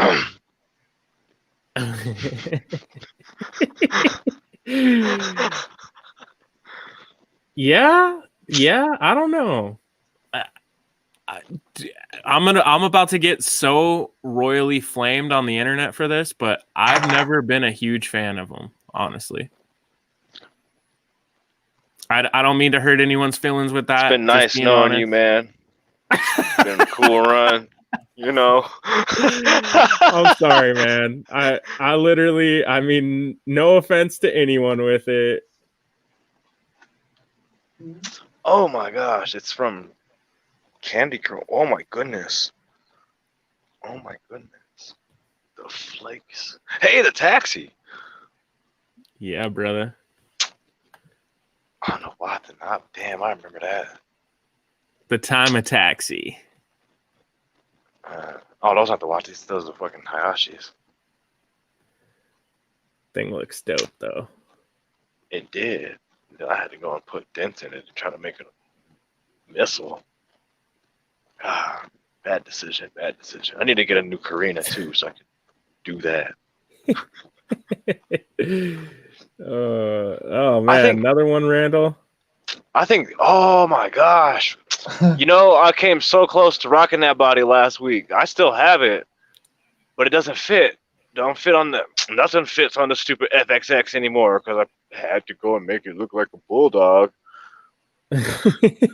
Oh, here's one of the most random ones you will ever see, ever. PT Cruiser? You kidding me? Sean, I remember him. Oh yeah, it's been a minute. Derek's car. He ain't. Yeah, there's a GOM under there. There's a V1 GOM under there. Dustin had a couple cars out that night. Oh, I remember first time Sid saw this car, he's like, "I'll buy it right now. I'll buy it."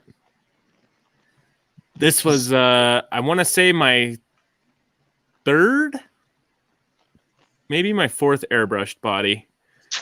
This was just another one of those colors, man. Straight out the bottle. No changes, no anything. And it was just like, damn. It's like lime ice or something they called it. Is it a Pactra color? I was going to say, that's a Pactra in the can color. Mm-hmm. This one was, I know lime ice isn't its actual name. Pactra is the lime ice official, like, you know, registered name of whatever. But this one was a fast color or a fast color Parma color. Parma. I do mess with y'all quite heavy too. Oh, dude, this was from the Hobby Expo. Man, was this the first one? Ridiculous scenery. Yes. The only one I didn't go to, dog, man. Which all the rest of them. Oh. Good times. Oh man, police Mustangs.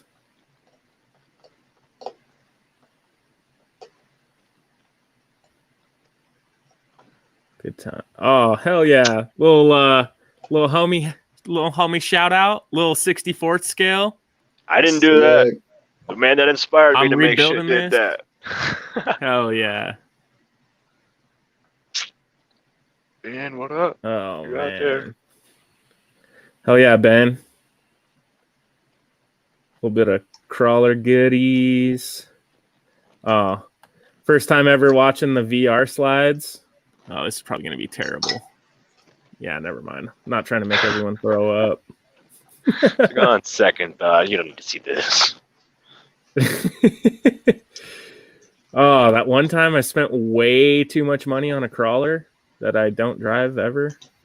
I remember that thing. Good times.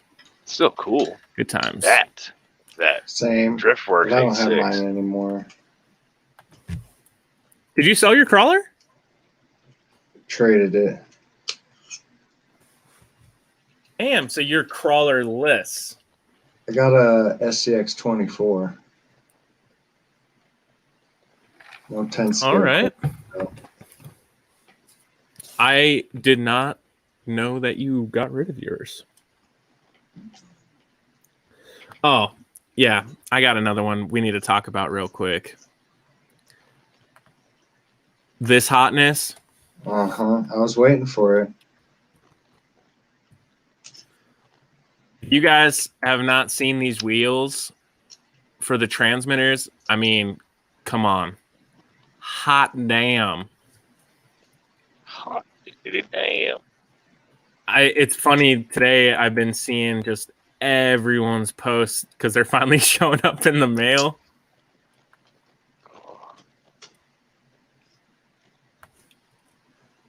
Can't wait for mine to show. But then I gotta Right. change it. Can't just put it on. So Let's see. who's trying to drop like $500 and turn them into real RC wheels? Oh my god. They're so wide. It would be $600. Hey, Yeah. man. That's steep. Because that's euros. Let me get ignorant once. Let me Shit. get ignorant money once. I'll do some dumb shit. Everyone will be like, yeah, this is my gum, this is my something. But like, these is my $600 RC wheels. What? I mean, they got working brakes on fifth scale RC cars, so I've heard of crazier, man. That would actually be pretty tight. Other than it would be like when you put a $3,000 set of wheels on a real car and you're just like, no potholes, no curbs, no Right? brake That's what I was check, gonna say. no That one would be the shelf queen. Like, were you driving there? Like, no. Just taking pictures and doing a victory It's like lap. the dudes that put those nice wheels on for the car show day. So they just like literally drive their car a line right to the car show, park it, wash them basically for like 5 hours, and then drive it home and take them off. And I saw a bunch of dudes at Battle Royale. They brought their wheels with them. Yep. And like And put them on at the show. Me At and that point, it's like, yeah, cool, but what? That's Why? show car life. Me and my overdose VSKFs. VSKS.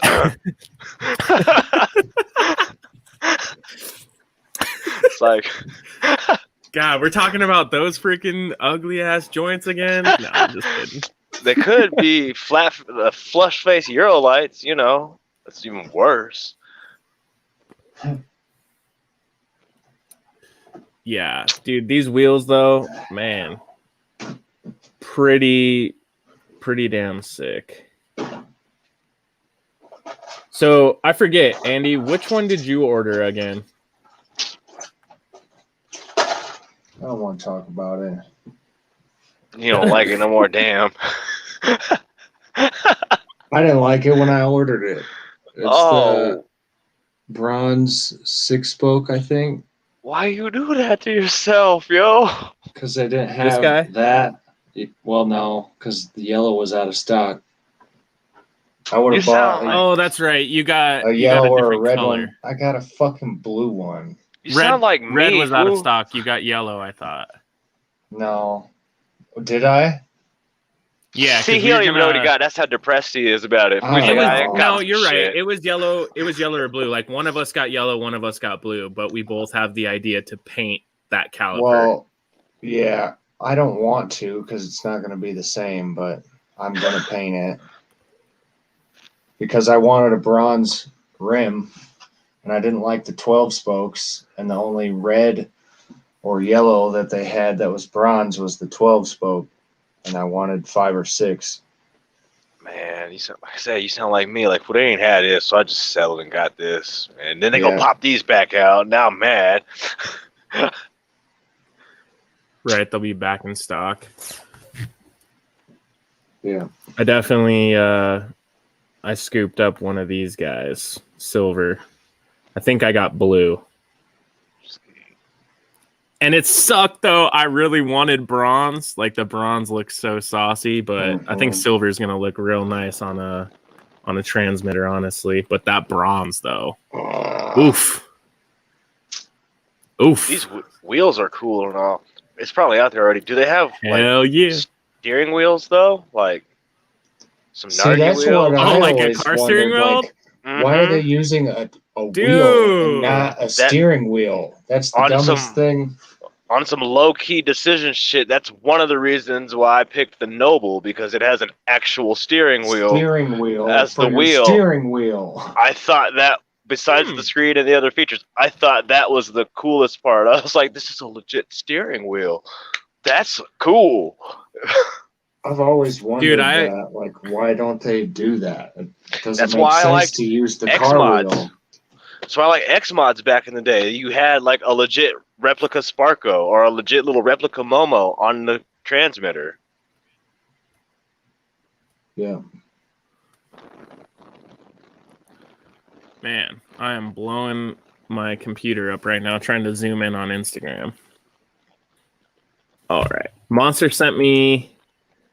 Ooh, dang, dude. That flake, though. Holy shizzle. Sorry, guys. I'm just over here, like, in my own world looking at this shit. Damn. Dude, only $200. That seems pretty freaking cheap. Damn. No shit. That green, though. Man, I don't know how. Dude. That's sick. Oh my god. That's the flake right there.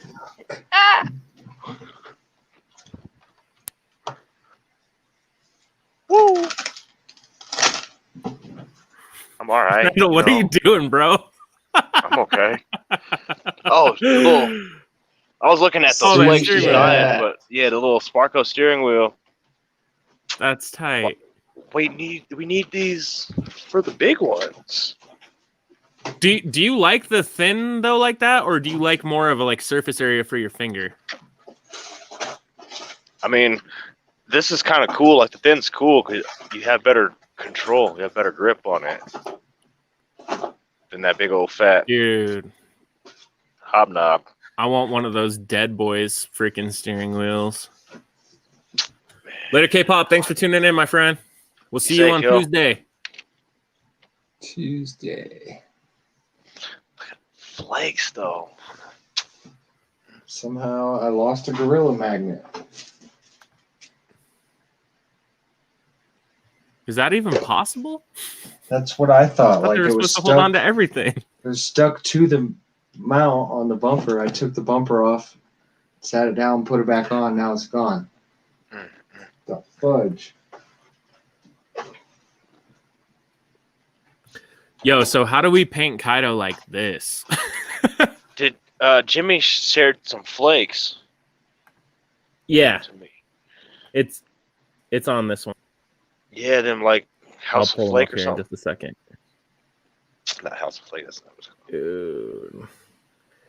And this is like the product of those flakes, I'm pretty sure. Yeah, Candy Chrome. Yeah. Candy and Chrome. Candy and Chrome store.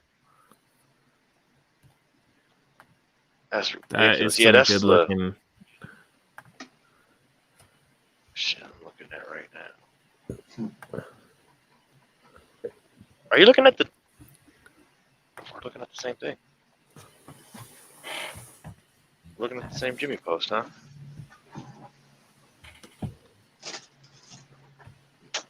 Yeah, that's where it's at. Wait. Can you tap the colors down here and see them? Maybe. Oh, nah. Damn. You can, damn. It's right. That is some flaky flake, man. Good Lord.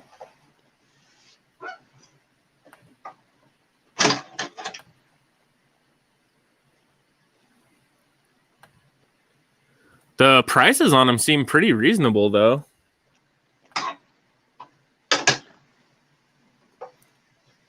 Oh, man. And they even got, excuse me, they even got the flake size listed down here. 4,000s. That should fit through pretty much any gun. I would think. That seems pretty small. Ooh! Yo! Yeah. Is he about to make me slip on some more ice? Oh, How'd you get that? God. What are you doing? How do you see that? It's in the photos here. Oh. Half pound, 1 pound. Oh, Okay, my so- goodness. They sell seeing phone got cases. the, like, crushed glass. Randall's about to be custom done.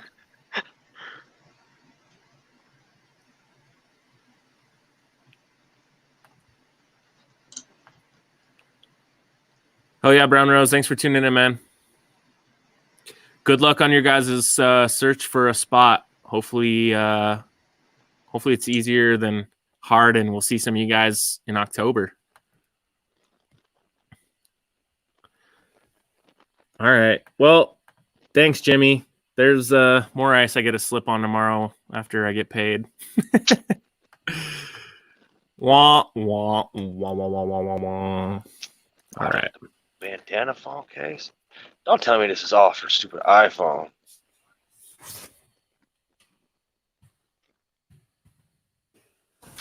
Wow. 2403. Would you look at that? Ooh. Hell yeah, Manny. Dude, you got all kinds of different bodies that you don't see. Where do y'all be finding these low-key weird fire bodies from? Dude, the Mark I'm not a IV golf fan, though. but that's clean as shit. Like, you don't, that's ridiculous. That's the one gen of Volkswagens that I do like, Mark IVs. That's what's up. Yeah? That was the Well- one gen that took so long to grow on me. Like, Really? I loved 1s, 2s, and 3s. Hated the 4s when they came out. I'm just like, it's too smooth. I like the boxy, you know? See, the And 5 then the was 5s that came way out, and for they made me. the 4 beautiful. Yeah, I hated the 5 so much. But then the 6s came out, and I actually liked the 6, and it made me appreciate the 5 as well. Like, after the fact, once some aftermarket. But the 5 still, to me, is like the ugliest, at least for the Golf. For anything like the 5 on the Jetta. Volkswagen, anything past 4, I don't like it. Yeah. I like I don't know, everything dude. I before that. wanted a 6-speed TDI Jetta wagon really bad. And then the whole diesel gate crap happened. Whatever the hell that was called. Bull crap. Just speaking German to me, I don't know what's happening.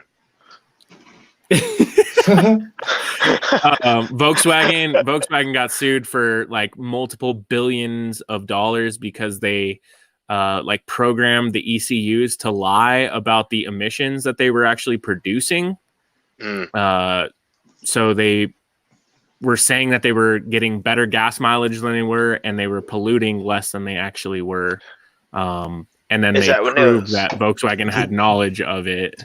They knew that the when car could Volkswagen- figure out when it was on the dyno, and it would Right. shut When it was 2 of being the cylinders and it down would or put it in some like shit. a test mode. Yeah. To give it Is better that when, emissions like, test. They were claiming getting like 40, 50 miles per gallon and stuff on all the commercials. Yeah, Yes. Cool. Another Yes. reason not to like Because in the Volkswagen. tests, In the tests, it did that shit, but then when you actually were out on the road driving, it was like nowhere near that. Not to mention, when they brought back the Scirocco, it was just a flaming heap of shit. So, one of the few Man. Volkswagens I liked as a box. When they brought the new one back, it just looked different. Dude, and Mike got his Usakani PDS put all back together with all the blue tint stuff on the decks. It looks dope. Especially with all those little blue goodies. Heck yeah. Make Tron chassis. No doubt, man. Ah. But you already got one already? Yeah. Oh, I found the magnet. Oh, hell yeah. Was it stuck to the chassis like dude said? No, it was stuck on the table. Underneath the bottom of the table. I've been reaching around feeling metal stuff, and I finally there it is. There you are. Damn, another sick one, Manny. Fuck yeah, bro. Is that the Pandora one? I don't know. I think he's in here tonight. Damn, you got a freaking VR swap. Which VR, Shad? Is it the 12 valve or 24 valve, bro? VR6 Mark II. What the fuck is that? Dude, I bet that little thing rips. Oh, I'm sure. Rogue Knight's order finally showed up for him, man. I am so sorry. Customs was a nightmare for you, brother, but got himself a Rhino. Where's he at? God, now I'm gonna forget. Somewhere east of us. Somewhere. That could be the entire world if you go far enough. Somewhere out there, Germany? you know. Yeah, eventually you'll get back here too, right? Uh-huh. Well, and hell the yeah. Earth could be flat. Dude, 12 valve VR NA with I had an air filter and I deleted the suitcase with a stock muffler. Oh, it just purred. Sounded so good. I love the intake noises on those engines, dude. They're like growl. Yeah, VR6s sound dope. Oh, another MC1. Dude, so funny story on this MC1, right? We got it, had it for sale, and then Mike hit me up and needed one for a waffle. So Mike picked it up from us, waffled it, and then Bradley won it. And then Bradley had it for like a month, decided he needed some other things to happen, so he put it up for sale. And now our dude Chris picked it up. So the little MC1 has just been traveling around in its little box for 4 months now. That's Chris, the I hope you build it, one? bro. Yeah. Yo, Shad, do you still have that Waggo van? Clean. This one cracked me up. With my hood rat friends. Oh, they're at the Bubble Milk Battlegrounds. This was all the Slidelines dudes went down to Vegas last weekend. Get their sideways on. I love seeing all these tracks supporting each other and guys making, multiple hour trips to go check out other tracks.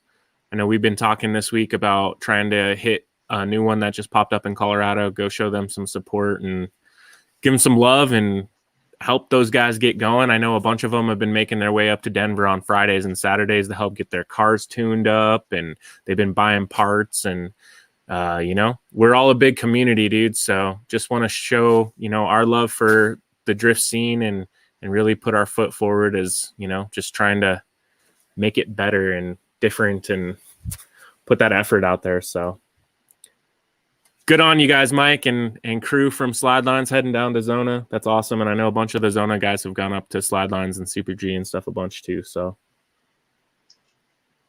I don't know if Rocco's still in here. Look at this thing, man. That is wild looking. What's that? I believe this is the Usakani, actually. And then he locked out the IFS and dropped the dampers on the front. He's got Usakani arms on it. And then the battery is just like blowing my mind a little bit right now.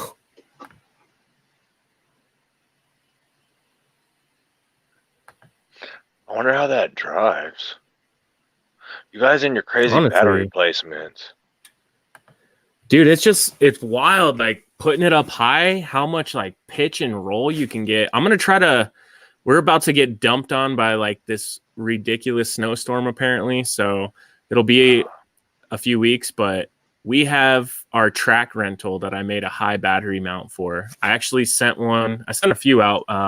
2-Bit, let me know if you ever got a chance to test that out, bro. But you guys got to see this thing. It's like watching the D-like videos where they're just like coming into the turn and you see them like pitching and they're bumping and hopping. Like the car already had pretty good suspension action, but putting that battery up high, it just made it so much more like a real car. It was amazing. I don't know. I feel like it ruined the way that drove when you did that. I didn't like it personally. The RRX, you mean? Yeah. Yeah. Did you get to drive it outside? Not outside, but I'd driven it both ways at the track. You know, before you high batteried it, and then afterwards. Yep. Yeah, I mean it goes like any of the chassis, right? It's always going to be a personal preference thing. Yep. For me, it was in the looking at D-like chassis. Like, no, I don't have $1,000 to like dump into a D-like right now. Didn't want to buy a clone one, even though everyone told me they're like the exact same things. They are. Just don't support clones. So didn't know how to approach that one. So, anyways, I don't know. I don't see the hype behind the D-like chassis either. Yeah. I mean, just for like the realistic outside stuff, but as far as being like a competitive chassis for the price, like, I mean, I don't see it. You could do it with other chassis too. 4-door R34 on VSKFs. In Japan. Oh no. In Japan. Randall, I told you, don't take it personal. I promised it wasn't. No, it was funny. Like I haven't seen kids, VSKFs all day, and then it just pops up on this fool's Skyline in Japan. Like, hey, Jordan.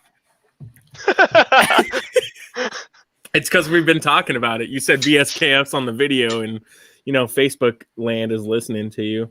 That's what I'm saying. They're like, oh, you want to see some VSKFs? Like, I do. He don't, but you can show them to me all you want.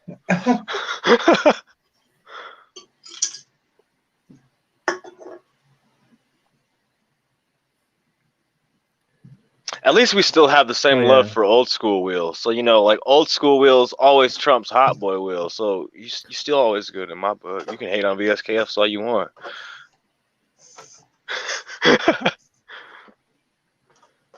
Hot boy. Whoops. Said it's only like kind of natural because, you know, hot boys are not really popular in the scene. So, I mean, it goes hand in hand.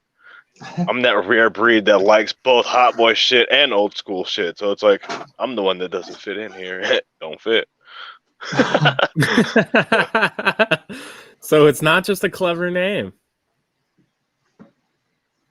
Nope. Smart. Hell yeah. All them scale science slaps. Is that my Aristo? In the words like the little Lego dude.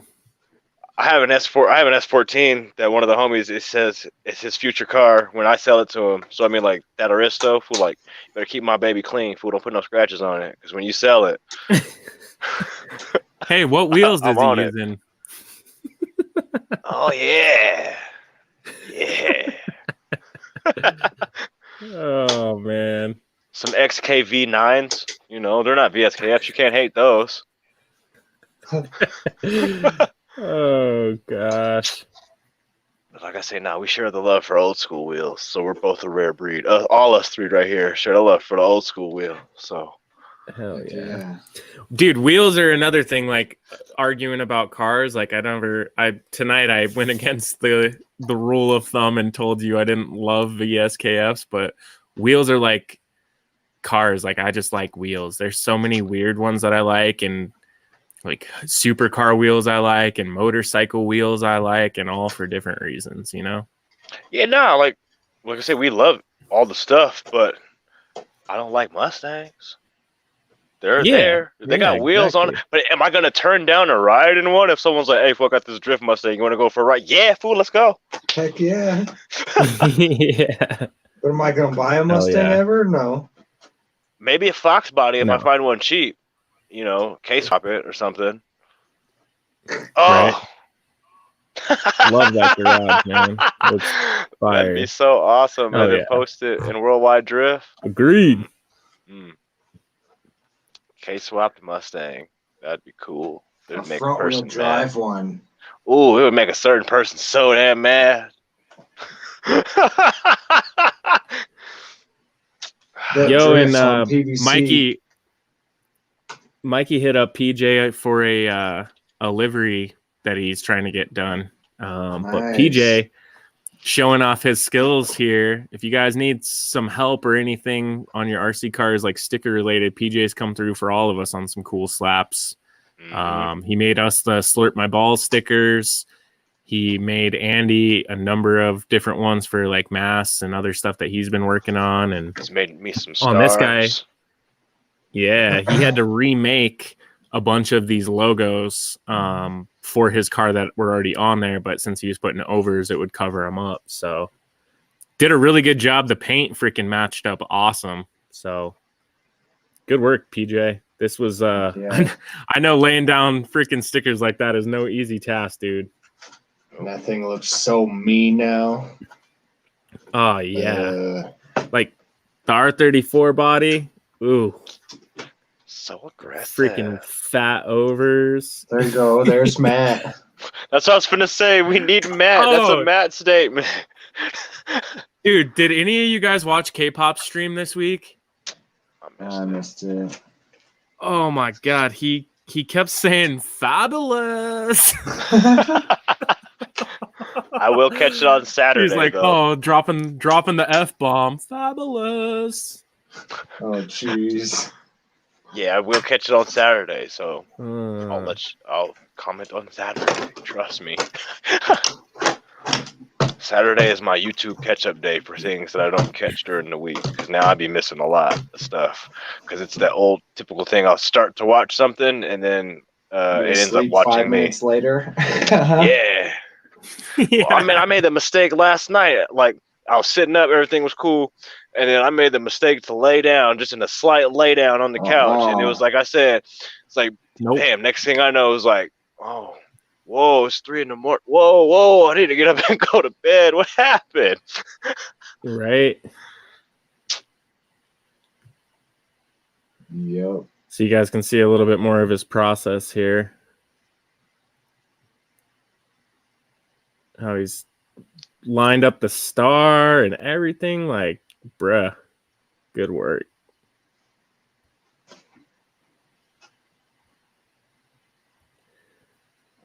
I can't wait. I am most likely going to use those stars that you sent me on my real car, PJ, on real shit, to let you know whenever I get it back. Anyway, yeah. Someday. That was my plan. I tossed that around last night. I had a perfect idea for a new hood design that I want to do on, the non-existent freaking RX-7. We talked about that before the show. I guess I've come full circle, because on most of the first gen forums, RX-7 forums in general, it's 50-50. They're either running or they haven't ran for a while. So I guess I finally crossed the threshold into not running for a while. Yep. That sucks, but you have, for sure. Yeah. But those always have those stories, you know, X amount of time later, hey, it's finally running again after such and such. So, like Jordan said, I guess if my impatient self can hold out, maybe it'll all be worth it when, you know, it's sitting back in the garage and I hate life because I have to drive no power steering and a heavy clutch and a rough ride. Yeah, like what's the rush, bro? Oh. You're like, I'm in such a rush to get back to misery. Like I said, I just want it back at the house. It could be in the garage now. It'd be one of those like, pull it. What? Sun's out, seven's out. Mm-hmm. You don't daily that thing no more. Like, no. Do you see how much happier I am? I've deduced it down to why I was grumpy all the time. I was in traffic, into that car. It does not make for a happy camper. No AC. Bucket seat, heavy clutch, no power steering, rough ride. It doesn't make for a happy ride. And real shit.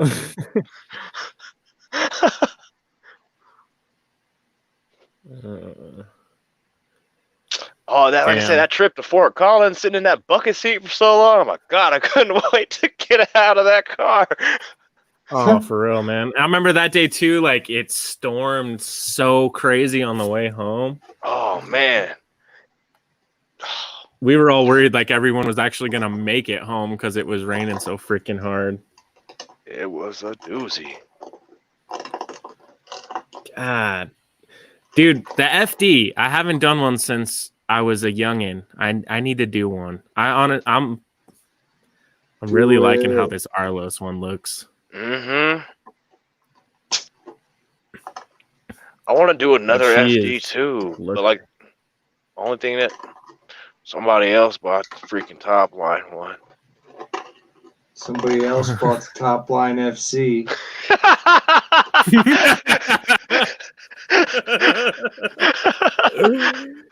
Oh my gosh. That's what happens when there's like two Dorito heads in the group. Like, oh, you bought the FD, huh? Have fun getting this FC. I'm happy at least you got it. That's what I'm saying. Anybody else, I'm kind of salty. You know, you would appreciate it. That's what I'm saying. To know that you got it, I was like, all right, cool, because I knew there was some other dude looking at it. He was no offense to any of the newer randoms, but he was a new random, and I didn't know who he was. And he was looking at it one night, and I was like, and then it was gone. I was like, don't tell me this fool bought it. And then it was like, oh, Andy got it. All right, cool. At least it's gonna be tight. At least it's gonna be tight. At least it's gonna be tight. Like, damn.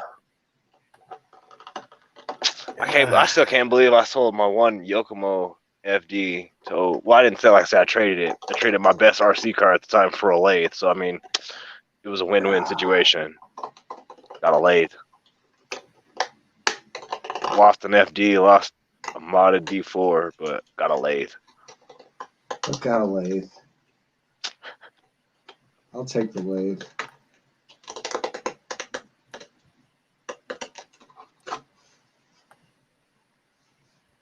CarX. Heck yeah. Yo, anyone out there watching, would you guys be interested in us doing a live stream of some CarX or some online gaming? Drop a comment.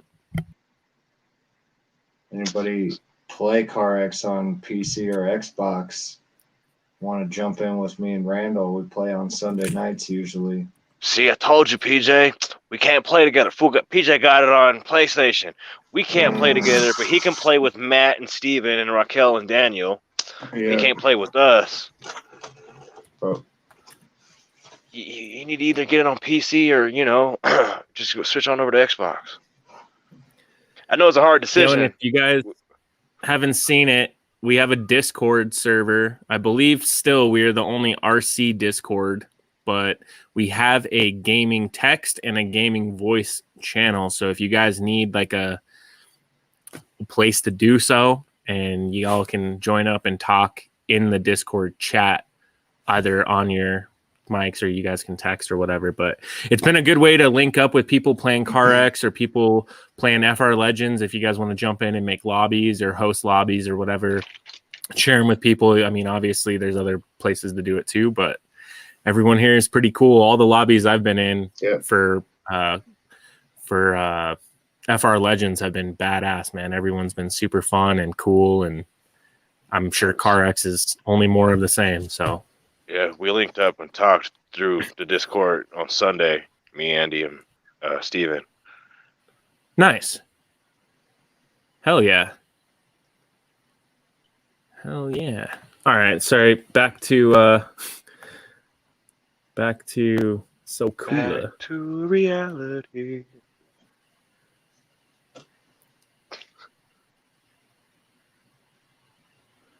Brap. I'm gonna try to livery up that Stagia this weekend so I can be looking cool. Now that I know that it drives good. How cool. So cooler. You guys. Give me a livery idea too. Yeah? Dude, I'd love one of the like Storm ones or like one of those style liveries, but so cooler. Mm-hmm. Done up on it, I think would be pretty tight. I'm gonna try. Like I say, making liveries on the games be taking so long. Like I say, sometimes I get on and do just that. I don't even drive anything. I just make a livery, because then by the time I'm done making a livery, I'm like, well, it's 3 hours later and you still don't love it yet, and you're not done, but you're like, I need to get off here. Man, I've been trying to get this S15 livery right. It's almost where I like it. I need to add a few more things and then remove something. You have a yes. It's not a good one, but yes. I'm it is trying mine, to get a better one. I do have it. I'm gonna try to get a better one. Well, yeah. Well, I don't know if y'all know. Some of y'all know. I went to school for precision machining. Like, I fiended for a lathe. Like, once I left school and didn't have a lathe, my world was like over. My world was over. And then it's funny because now I got a lathe and I rarely use it. But that's only because it's not the correct lathe. I can still use it to make certain things, but I can't use it to my full potential. Once I get a machinist lathe, then it's back to making shift knobs. It's back to making shift knobs.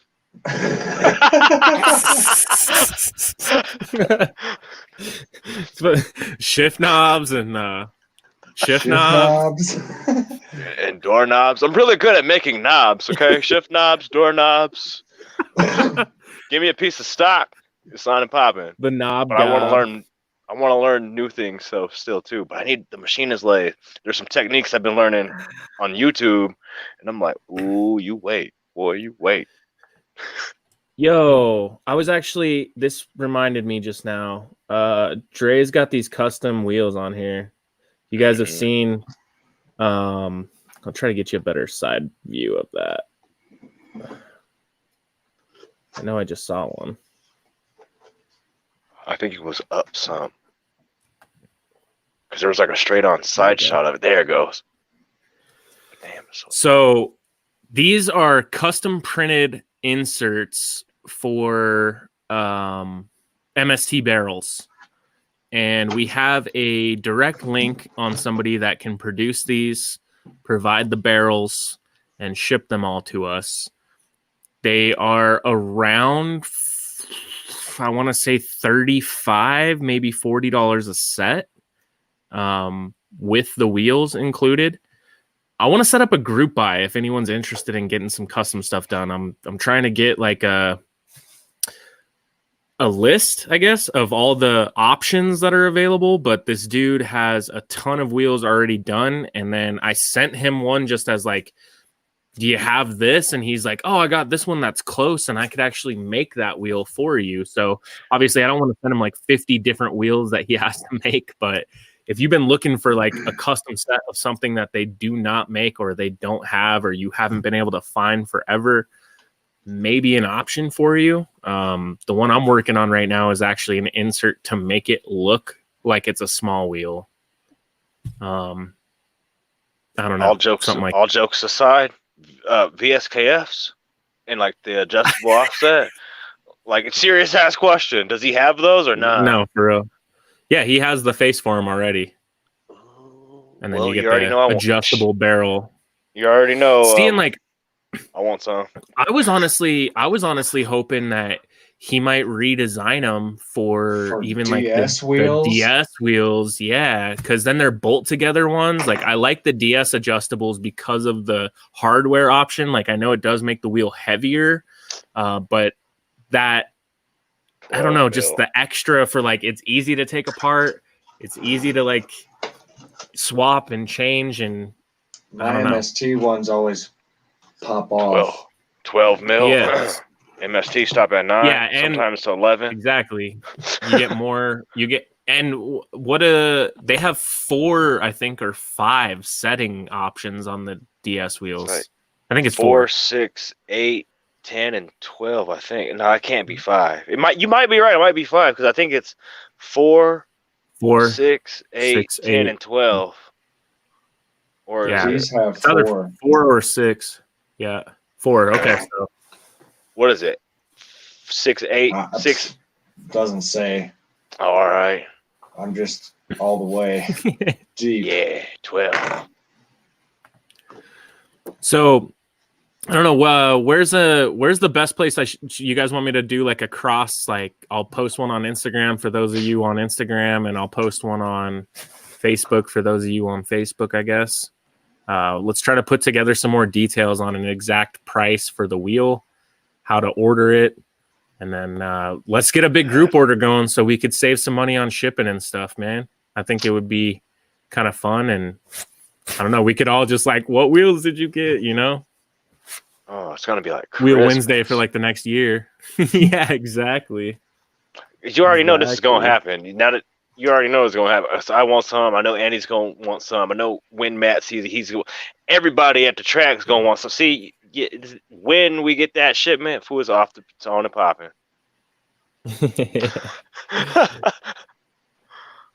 Hell yeah, dude.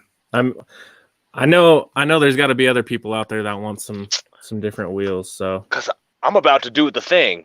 Because one of the fools on, I think it was Worldwide Drift, he had some super nasty offsets, and I was like, "Yo, what are those?" And he was like, "They're around 16, 17 mil." And I'm like, "Yeah, how'd you do that? What are those? Where can one acquire those from?" And he's like, "Well, they're just the adjustable MST barrels, but they're pushed all the way back and super glued in." And I'm like, "Oh, me and a couple people have discussed this. It doesn't actually work." And now that you playing games.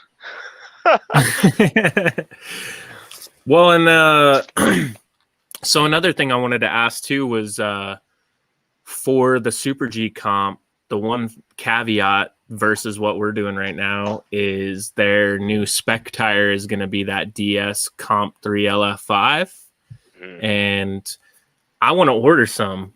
So we got our order stuff put together with DS. I'm going to order some of them, and I definitely want to order some of the Phoenix series stuff with the tread, so people can have that realistic looking ish tire to check out. But with the DS tires, I'm just, anyone else out there got a chance to try them? I saw a few posts overall this week from different people, different tracks, different places. Sounded like overall everyone's been really pleased with them in whatever compounds they got to try, LF3s, 4s, or 5s.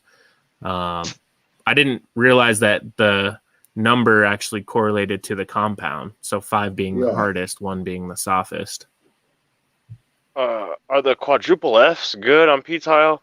I mean, since we're not, well, I shouldn't say we, since I probably ain't going to be going to Copart anytime soon. I'm thinking about running, trying to just set on the P-Tile to see, but I only have one set, and I still have my designated carpet tires for when I go to Copart. But like I said, that ain't going to be happening anytime soon, so I might as well send it. Yeah, I mean, we can order some more too if you like them, or you're like, damn it, I shouldn't have done that, but I need a set for carpet again. We could get some more. But then, like the battle I go through with, like sometimes when I'm experimenting with tires outside of comp day, like I'll find a tire that I really like. The wrap up next treaded tire, I really like them. They're sick, but they're too grippy to run with you guys on the DRCs, so I don't run it. Okay. When I run them by myself, they're fun, and then I get so used to something else, and then I get back on the DRCs, and it's like that. Oh, where'd all my grip go? I got for a few laps, and then it's like, that whole got to get back in the flow of how those work for a second. Kind of like going from a Yep. gold to a silver back in the day on the concrete on the carpet. Yep. It definitely something that you would feel. Mm. Hell yeah. Yeah, well, and so my other question is like, our spec tire so far for the comps has been DRC, and we've been, moving DRCs as like our kind of house spec tire lately because we can get them, and because they're pretty consistent, honestly. Like even on the P-Tile, I think now after how long have we been now officially P-Tile? Like Since a month and a December, I half, thought. almost 2.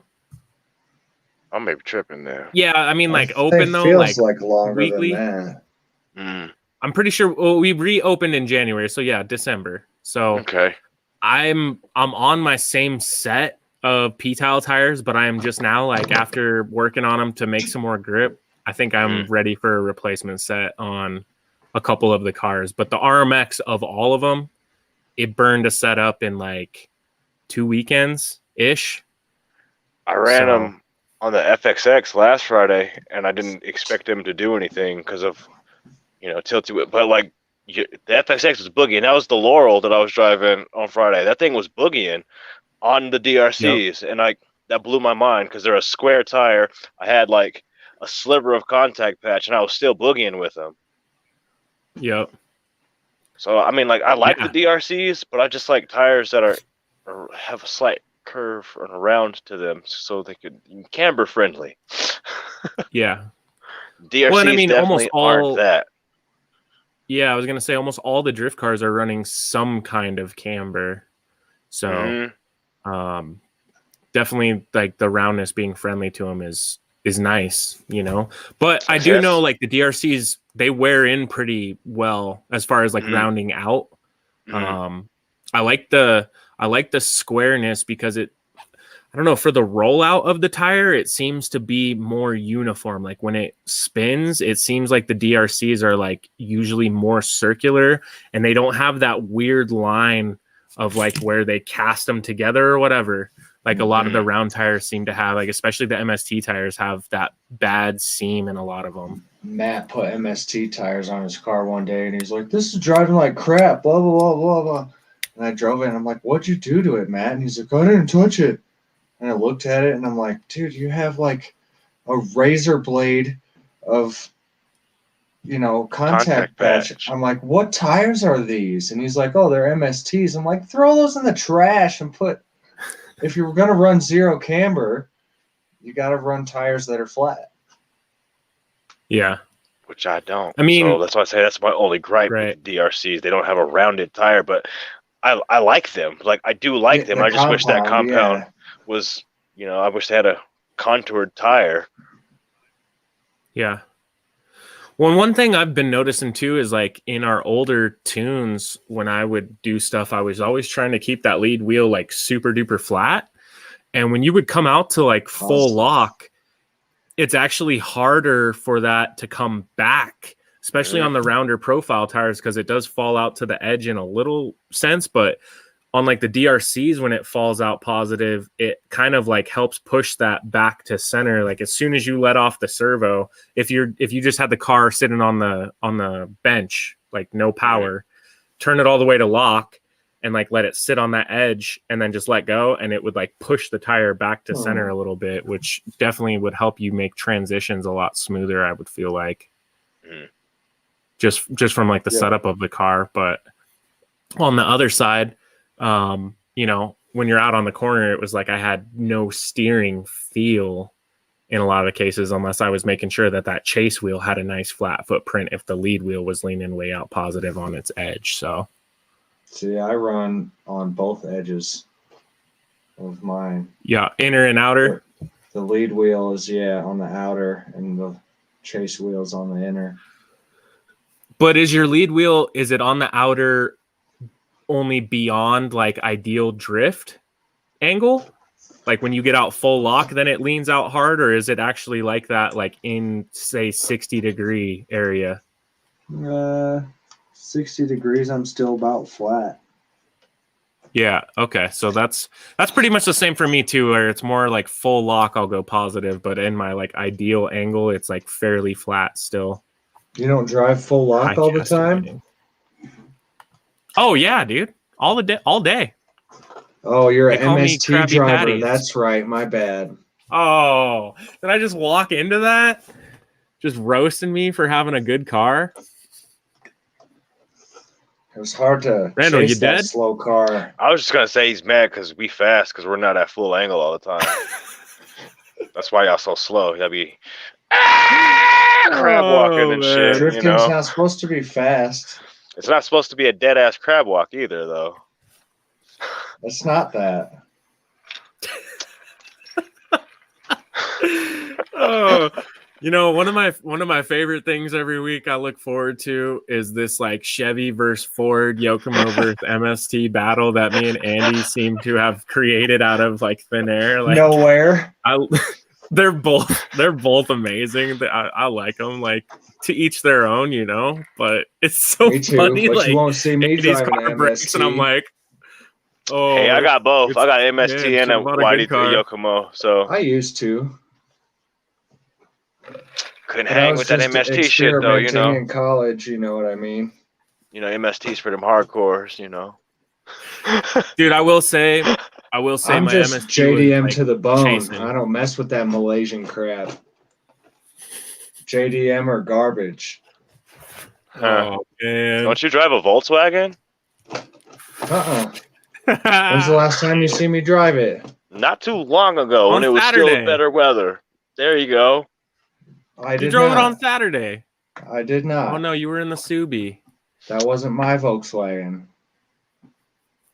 Mine looks That's way beside- nicer than that one. That's beside the point. You own a Volkswagen. No, Yeah, I do. I just see like same-ish talking about color, like the RC blue and cars. silver is similar. That's Yeah. not scale. You got to live that in life too. Scale. JDM or die. Exactly. You ain't that JDM. You got a fucking German car. I like cars. Oh man, yo, and Better I than want to an give a American shout car. out. Chevy or die. Bow tie or die. Real men wear bow ties, Joe. Dude, I don't know, Manny, if you can't just take went like super famous on this, but Seriously. dude, check this out. Manny's post got 3,500 likes on it for him washing his bodies. That's what's up.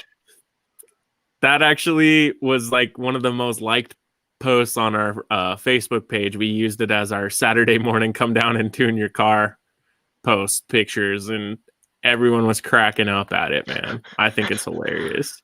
And then I sent him a message. I was like, low key, did this work? Would I have to wash my bodies less? This is awesome, dude. No fingerprints. Use some of that Cascade crystal. Man, listening to some of y'all sometimes, I feel like those memes. I'll be like, man, I washed my body on this day. Or I'll be cleaning my body on this. And then I'll be at the like, y'all cleaning your bodies and shit? Oh. Oops. I've never been able to. Andy, you're saying I want to answer this with, aren't all headphones JDM, bro? I mean, not JDM, Just my but you RC know, stuff. ADM. Just your RC stuff. All right, fair enough.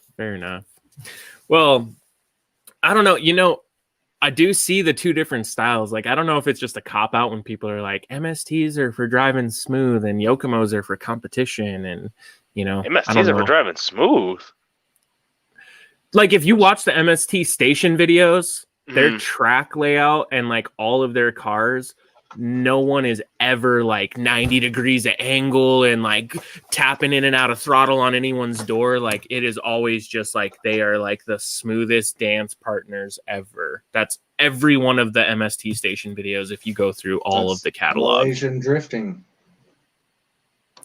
Yeah. So I think it's a style thing, you know, like it's just different. But then from the competitive side, you know, I'm realizing more and more that I feel like an RMX platform is definitely competitive still, but it does require like I'll call it now, like I think you need a Yokomo approach to the RMX to make it competitive. You know what I mean? You need to really be conscious on weight and layout of that weight and wear, and just little things that really change. Like my first time when I built it, it was all aesthetics. Like I wanted it just to look as clean as humanly possible. And I got that. But now having switched it and tried a whole different layout and setup in it, like I love the new layout even more. And I wish that I wasn't like so stuck in my ways of just like doing it for one reason before, because it was like performance was good, but it was never great. Like it is, I would say it felt great because I didn't know what great felt like. And now that I've improved upon it, I'm like, holy shit, I drove it like at 75% what I thought was 100 for years before I even tried it. So just like getting more comfortable with like making changes. Like I know in the past you find something you like and then just don't fuck with it anymore, you know? Taking shots at me. Dude, I'm the same though, you know, like it's me too. I was that way before. I mean, I started slipping down the expensive electronics slide. Yeah. I was like, oh, you don't need that. Look, you can do it with cheap stuff. I mean, you can, and it works just fine, and you have a blast. But you start feeling how smooth and the different latency stuff and all the different tuning options you have with a more expensive ESC and just everything. Like, I was like, I get it now. Yeah. You have to feel it, right? Like until you feel the difference, you just, to me, like I didn't know the difference. And as I feel it, I'm just like, damn, you know, this week I had that same experience. I've had a Spectrum DX 4C transmitter now for 7 years. And I felt a Sanwa MTS, which is like budget Sanwa stuff. And holy shit, that thing is nice. And it's just like another, like I've never touched one outside of like one at the track years ago, and I think one in Vegas just to feel how light it was, you know, but it wasn't like actually driving with one and just like actually having to program it and set it up. It's like way different. But then now after a couple days of like digesting how I had to do it, like I was just like in the book, like, okay, do this, you know, and now it's like, damn, that was actually really simple. And the like menu to like scroll through is really simple to like understand. And as you learn like where things are placed within the menu, it was like I was, after an hour of goofing around with it, I was like hopping in and I'm like, okay, I need to add some here, I need to take some of this away, and like all of the adjustability available on their budget radio is like tenfold beyond what the Spectrum has. So I was looking at that when I got the Noble. That's what I was telling you. But I ended up getting the Noble based on A, price, and B, the aesthetics. Like I said, that stupid steering wheel, it kind of like sold me. But I was looking at the MTS because, you know, it was going to be a little low budget baller build for me. So I was looking at those and I'm like, that's why I went with the Noble, because it had a steering wheel.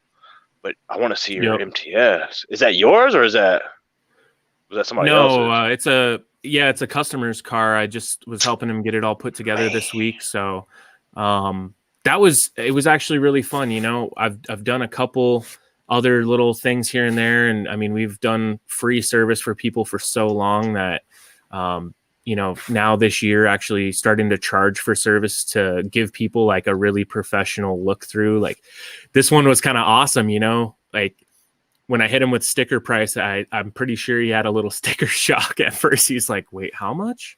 I was like, trust me, man, like this is so I can do all your wiring really nice. And it's going to take me some time. It's not just going to be like a 10-minute job, you know, to make everything. Like I want to do an R+ chassis some justice with the wiring and how I lay everything out and etc.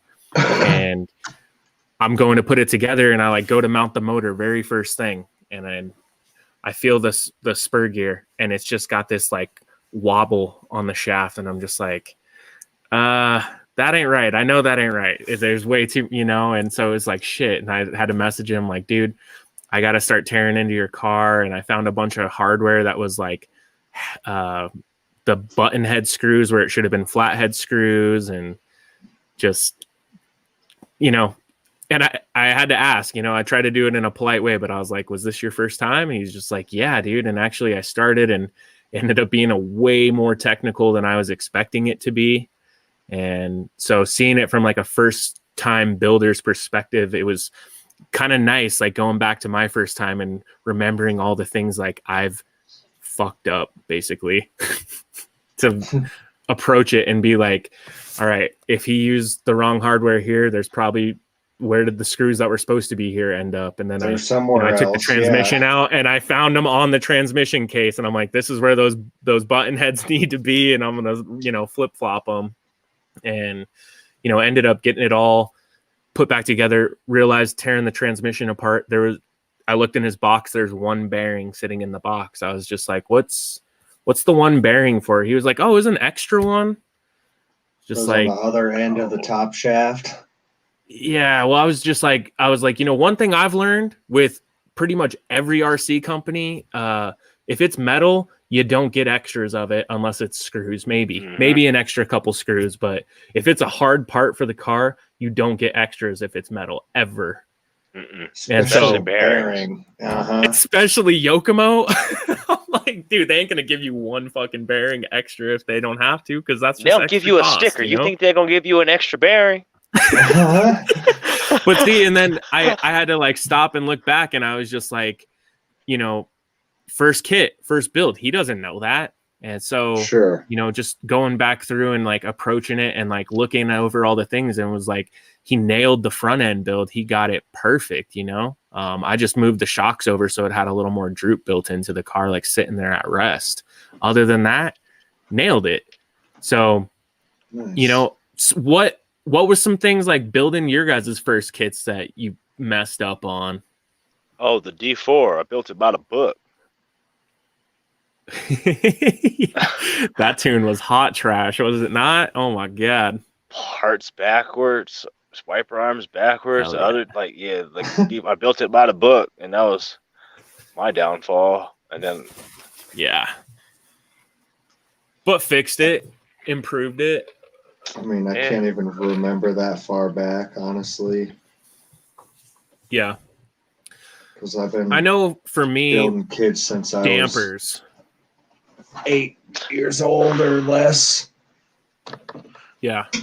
I mean, to this day, I hate building dampers, and the stupid Rhinomax spoiled me. If you haven't gotten around to putting together your Rhinomax dampers, dude, it's a game changer. Yeah, did he like pre-assemble all the plungers and stuff for you? You just drop everything together? No, it's like there's no those little C-clips, like they're non-existent. It's like a built-in platform on the shaft. You just unscrew what looks like a ball, but it's just a weird-looking screw. You unscrew that, plop your piston on, plop a washer on, screw the ball back on. Bam, you're good. No C-clips, none. Like I said, Rhinomax just done spoiled me for building shocks. Like, I don't even want them no more. Thing like this. Yeah, no, I think just that one part of building dampers, the C-clip to hold the plunger on, that is like the one part of building dampers that is, for me, always a struggle. No, I think that's a universal hatred struggle right there. I can't agree with you guys. I always can get it on first try. Yeah. Just use a little needle nose. What do you got? Just little. I use little needle nose too.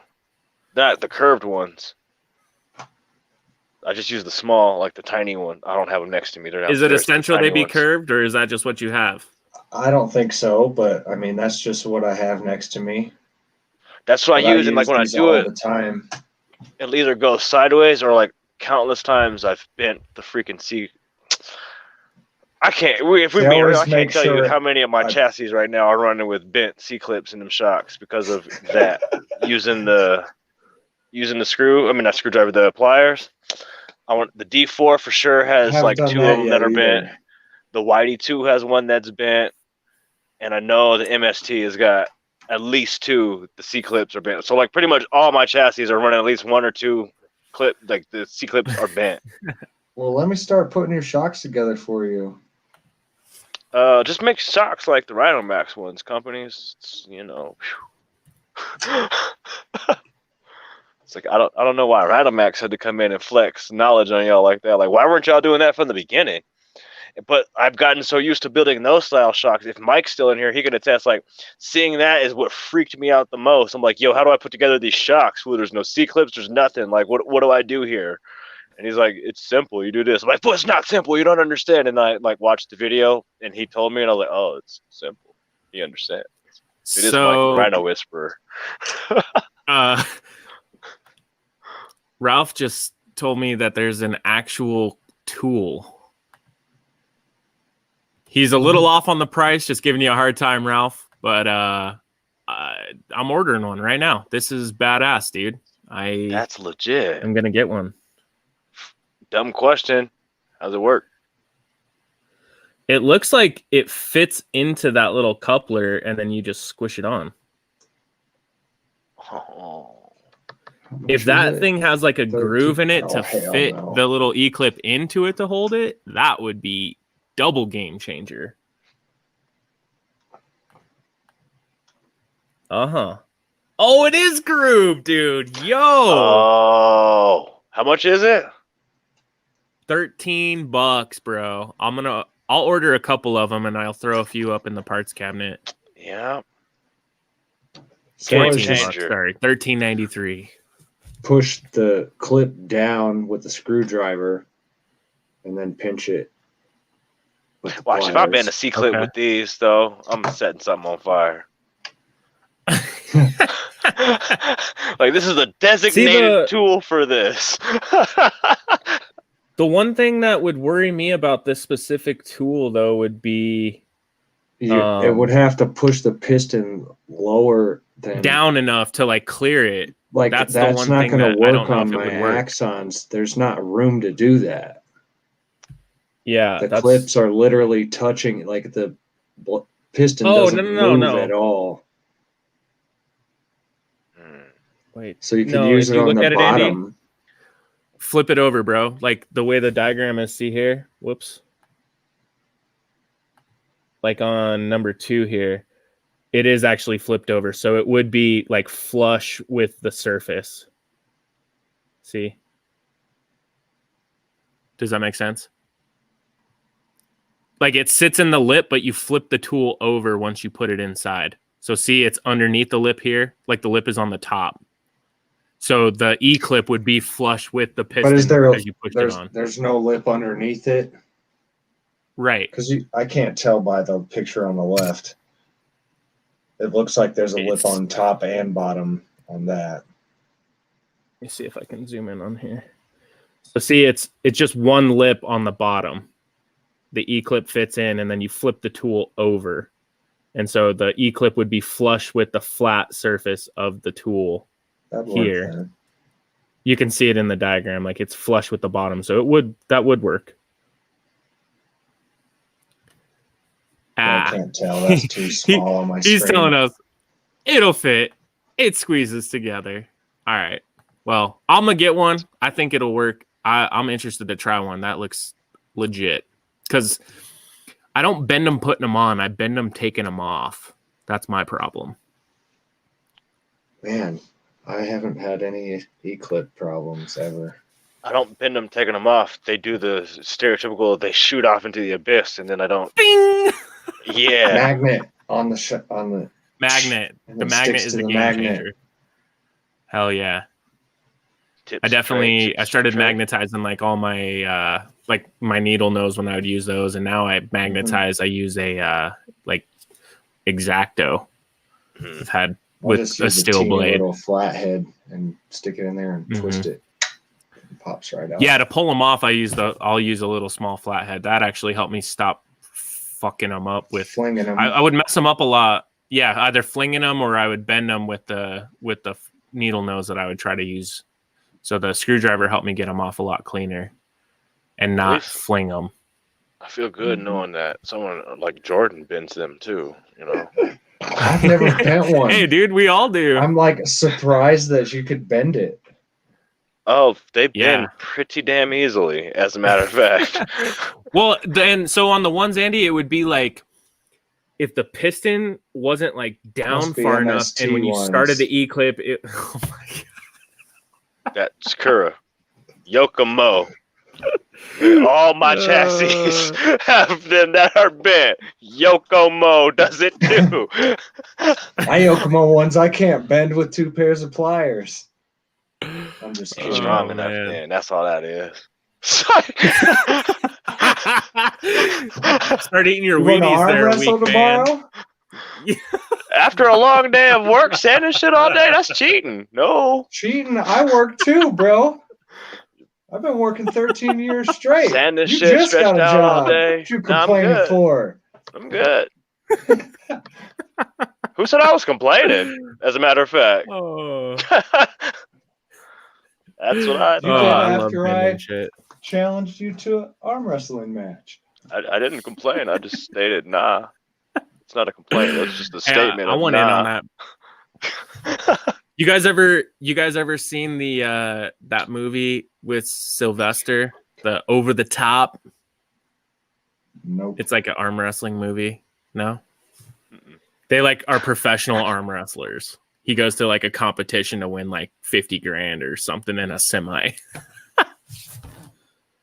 And a semi? It's a terrible movie. I don't recommend it. Yeah, and a semi. Because he's a semi driver, so they like travel truck stop to truck stop, and he like arm wrestles dudes. Yeah, I don't know. Sounds cool. Randall, you're like, oh, that sounds cool. I like trucks. Yeah, you win a semi? Like, wait a minute. Sounds like my Saying kind actually, of movie. we do have a Tech Tuesday coming on.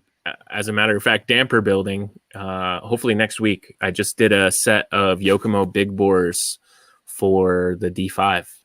So we filmed kind of like a benchmark of the stock chassis and have plenty of, driving under its belt. We've had it now for 6 months and it's been an awesome little chassis, but I feel like we've kind of exhausted everything that we're going to be able to do with the car in stock form. So it's time to start seeing what upgrades actually will do and how much they'll improve the car as a whole.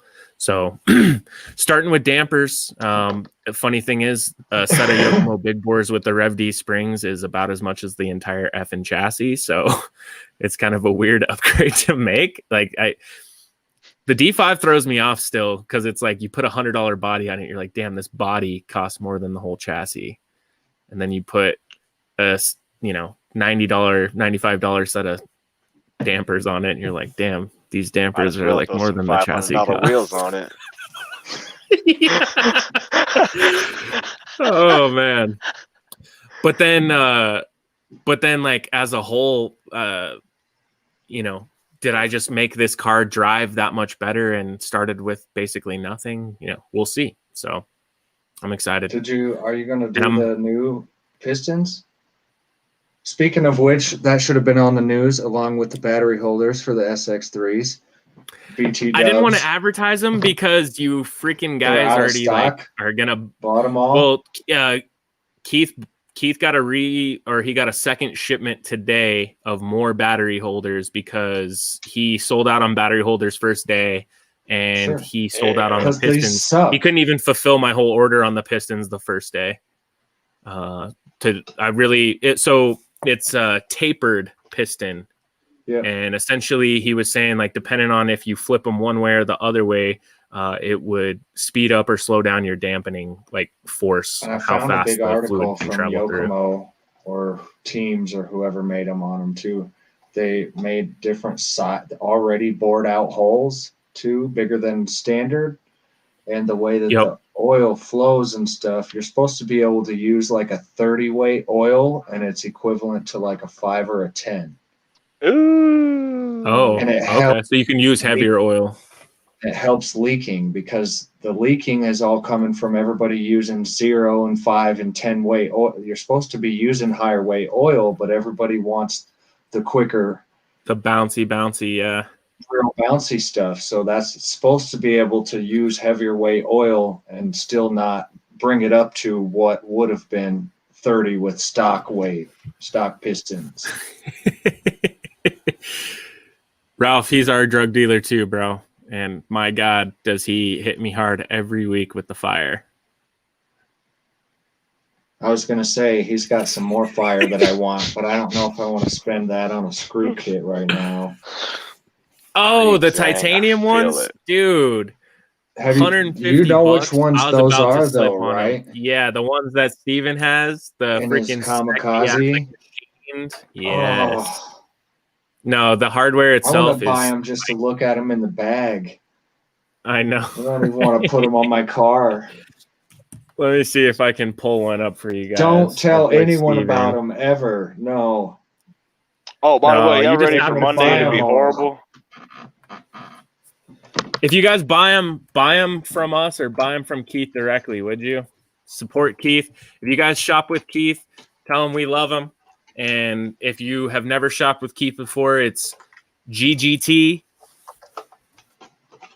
We'll look him up here in a second. I don't know actually his actual handle. I think it's like GGT _ GGT or something like that. Ralph, maybe you can help me out. But if you guys go Keith's way, definitely tell him we sent you guys. And if not, again, Keith is our supplier. So if we can help you out as well, just down the stream, you know what I mean? You're still helping Keith out and you're still helping us out. So but look at these freaking screws, man. I want to see. Can you see the effect on a picture, though? What shocks are you just talking about? The screws we're talking about. What? They're titanium screw. They're not those.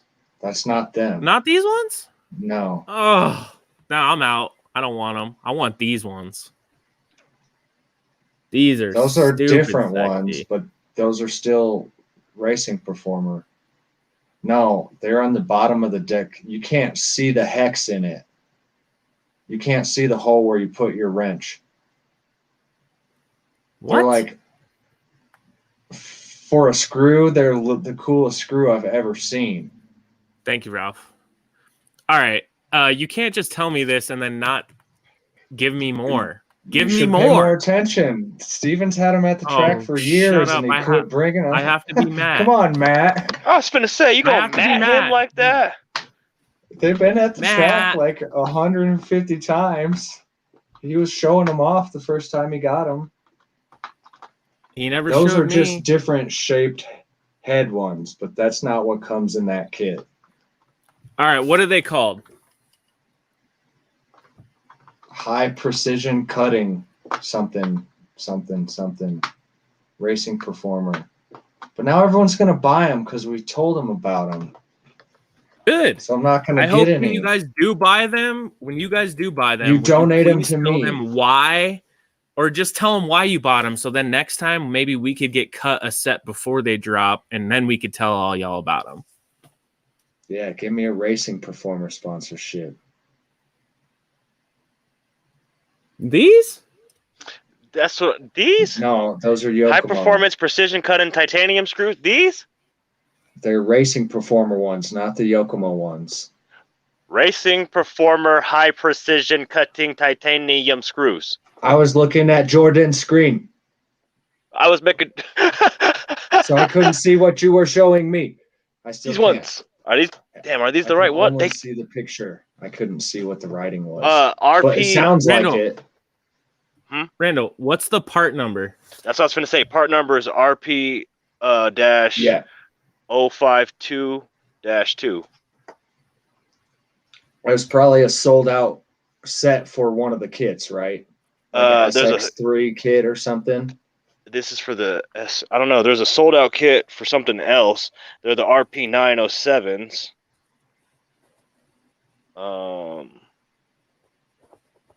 They're those like are the only two. Machined out of a block of titanium. Unobtainium? It's like Unobtainium? See, so the ones on the left look like the ones we were looking at. The ones on the right are the ones probably that I can't see the freaking face on. Because, yeah, these are the RP 097s, high precision titanium cutting screw. Person, for YD2SX, and they're out of stock. Yeah, it sounds like the right ones. Like they made kits for all the other cars, but now the only one I've seen in stock for the last year has been for the SX3, for the Racing Performer ones. because I have the Yokomo ones in my MC1, and they don't look as cool. Like the gold looking screws that Steven has? No. Oh. You got to look at them like they fuck with your eyes, so you can't see the hex in them when you're looking straight on at them with the light. They're so weird. That sounds sick. 0973. I'm trying to. Can somebody find me a friggin' picture of these? I'm like dying to see what this looks like. I don't think you're right gonna now. see it through a picture. Are they RP043? Nah, that looks like the same shit. I think it's the 097-3. See, that's the ones. They're on Tandem's website right now. Mm-hmm. Tandem has them for sale. In stock.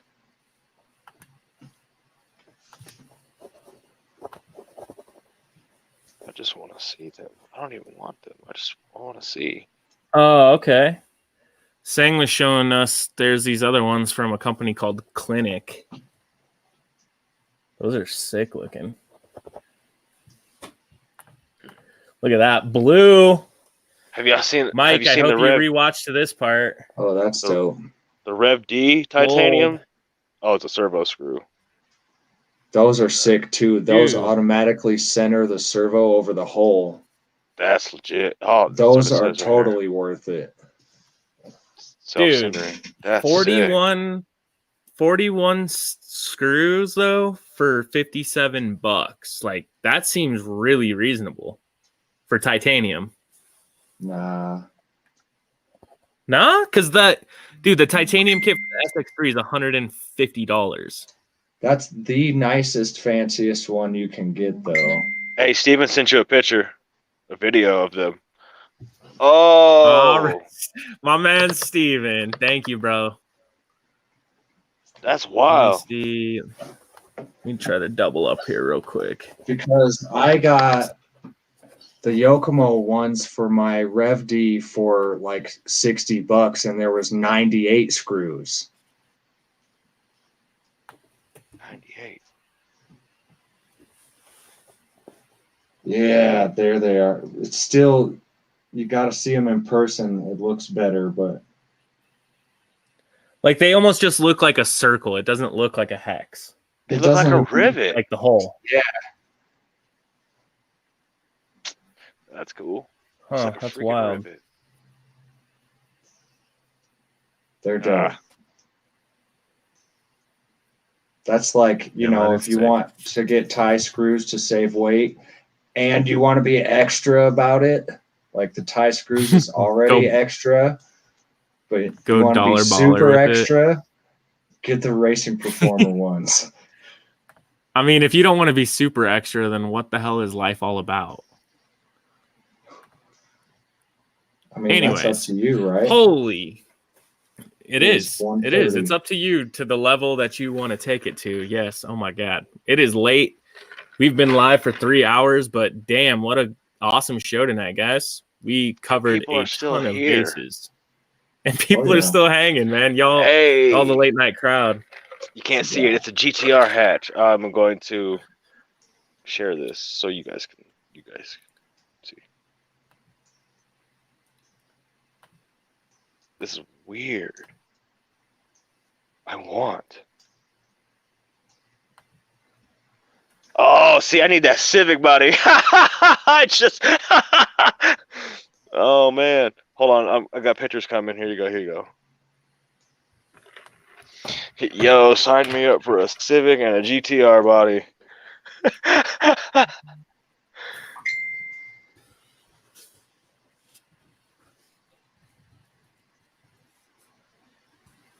Did you just send it through, Randall? Yeah. All right. Sorry, man. Yeah, where did I see this? That's wild. Yo, guys, we're going to start wrapping up the show. So if you have any last questions or anything you want to drop up in the comments, do so now, if you would, please. More cheese, please.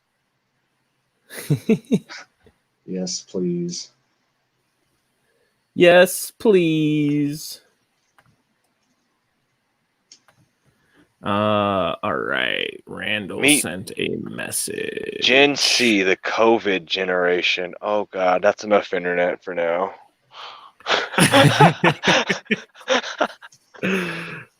Oh, dude, I saw this.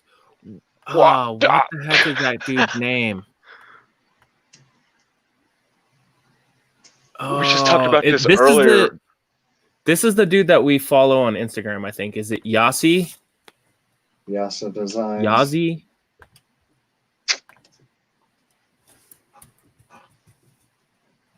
How you say 3 hours in Spanish? 3 hours. Holmes. Holmes? Yeah, here we go. 3 hours, Holmes? Oh my God, dude. I'm down.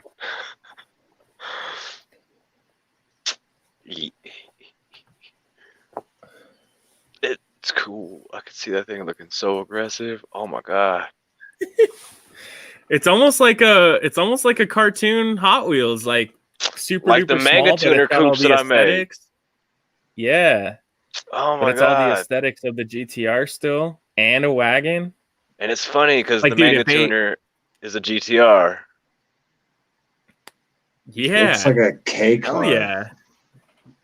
I was gonna say, man, if they made like a K car, like smart car sized car, but it was a GTR like this, I would drive the shit out of that. See, there you go, smart car in little small people worlds. You want people to drive smart cars and tiny shit, make it look cool, not like a baby shoe. Exactly. I'll drive one of those golf carts today if you make it look like a GTR, man. Man. Maybe a 32 4-door. Oh. Just saying. Oh. Ooh. Like a 4-door mini wagon.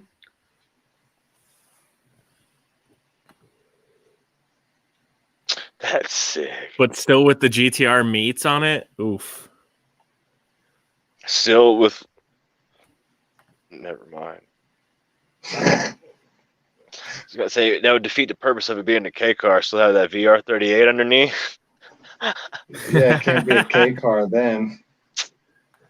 Oh yeah. But we don't have K car stuff here, so it wouldn't matter how much horse you had in it. Oh yeah, dude. Let's finish the night out strong. Maybe on a video. Hopefully, it doesn't ping us for copyright. Front wheel drive drift video. This one's for you, Michael. No. Remember how Hoonigan made everyone hate Rob Rosa? Because Rob Rosa was pretty much what Mike is. He was always saying something negative about Hurt, and so like Hoonigan pretty much had the internet. Oh yeah, yeah. This fool is like Rob Rosa. So this is a Hayabusa swapped. Oh yeah, smart car. Is dope. Yeah, Hayabusa swaps, the Ninja swaps, them CBR swaps. Like I said, if it comes down to, I think we talked about this last week. If it came down to it, you have to drive smart cars and Priuses. What do you choose? Smart car? Give me a smart car. It's rear wheel drive. It's manual and it's gas powered. Give me a damn smart car. Yep. But see, like the funny thing is with like say a Busa swap, right? There's multiple cars out there. There's a really sick Mini that has a Busa in it as well. Those engines make like no torque, but they rev to the moon. So that's where you get the power out of them, is just in the overall revs. Don't not they go in up the to torque. like 14? So see this thing just smashing tires like this is like, holy shit, man. Yeah, most of the 2.0 Busas will hit like 14 to 15 red line. I think the new one is like 16. Like literally, it makes no sense driving around in town. You would never need to leave first gear. You would never even hit the top of fucking first gear until you're going like 80 miles an hour.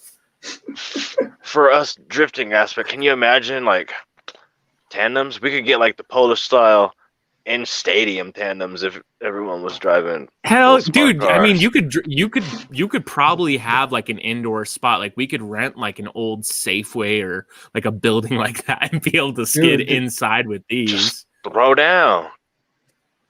Heck yeah. Like, could you imagine these with PVC tires on them, just so it didn't make smoke, so you could drive them inside way easier? Even Put them on something propane front so wheel it's drive, safe. just PVC on the back. That looks sick. Yeah, I want to try that bad. that would be sick. That would be freaking super sick. With my German All right, Honda. guys. My German Honda. My JDM Dramonda. as they come, son. Jamonda. At least it's got a turbo. Anyways. True. You beating me there, bro. You got me licked there. Anyways, everyone, thank you guys for tuning in tonight. Episode 47 is a wrap. We'll catch you later this weekend. We have a new video. D5 tuning guide is going to drop on Saturday. It'll cover all the bases for your V1s and any of those guys that got chassis previous to the V2 coming out. And we'll cover all the shims, measurements. I did way more in-depth and whatnot that. And then for the damper guide on Tuesday, same thing. We're going to go a little more in-depth than the Tech Tuesdays have been so far, just as we test the waters and see what you guys like. So if you guys have comments, suggestions, anything, hit us up on Facebook, Instagram, leave a comment down below. If you would, before you leave, if you haven't already, go down below and drop us a like. Don't forget to share this video with your grandma, as always. Don't be Bill. Bill, we'll see you later. You guys have a good night. Later.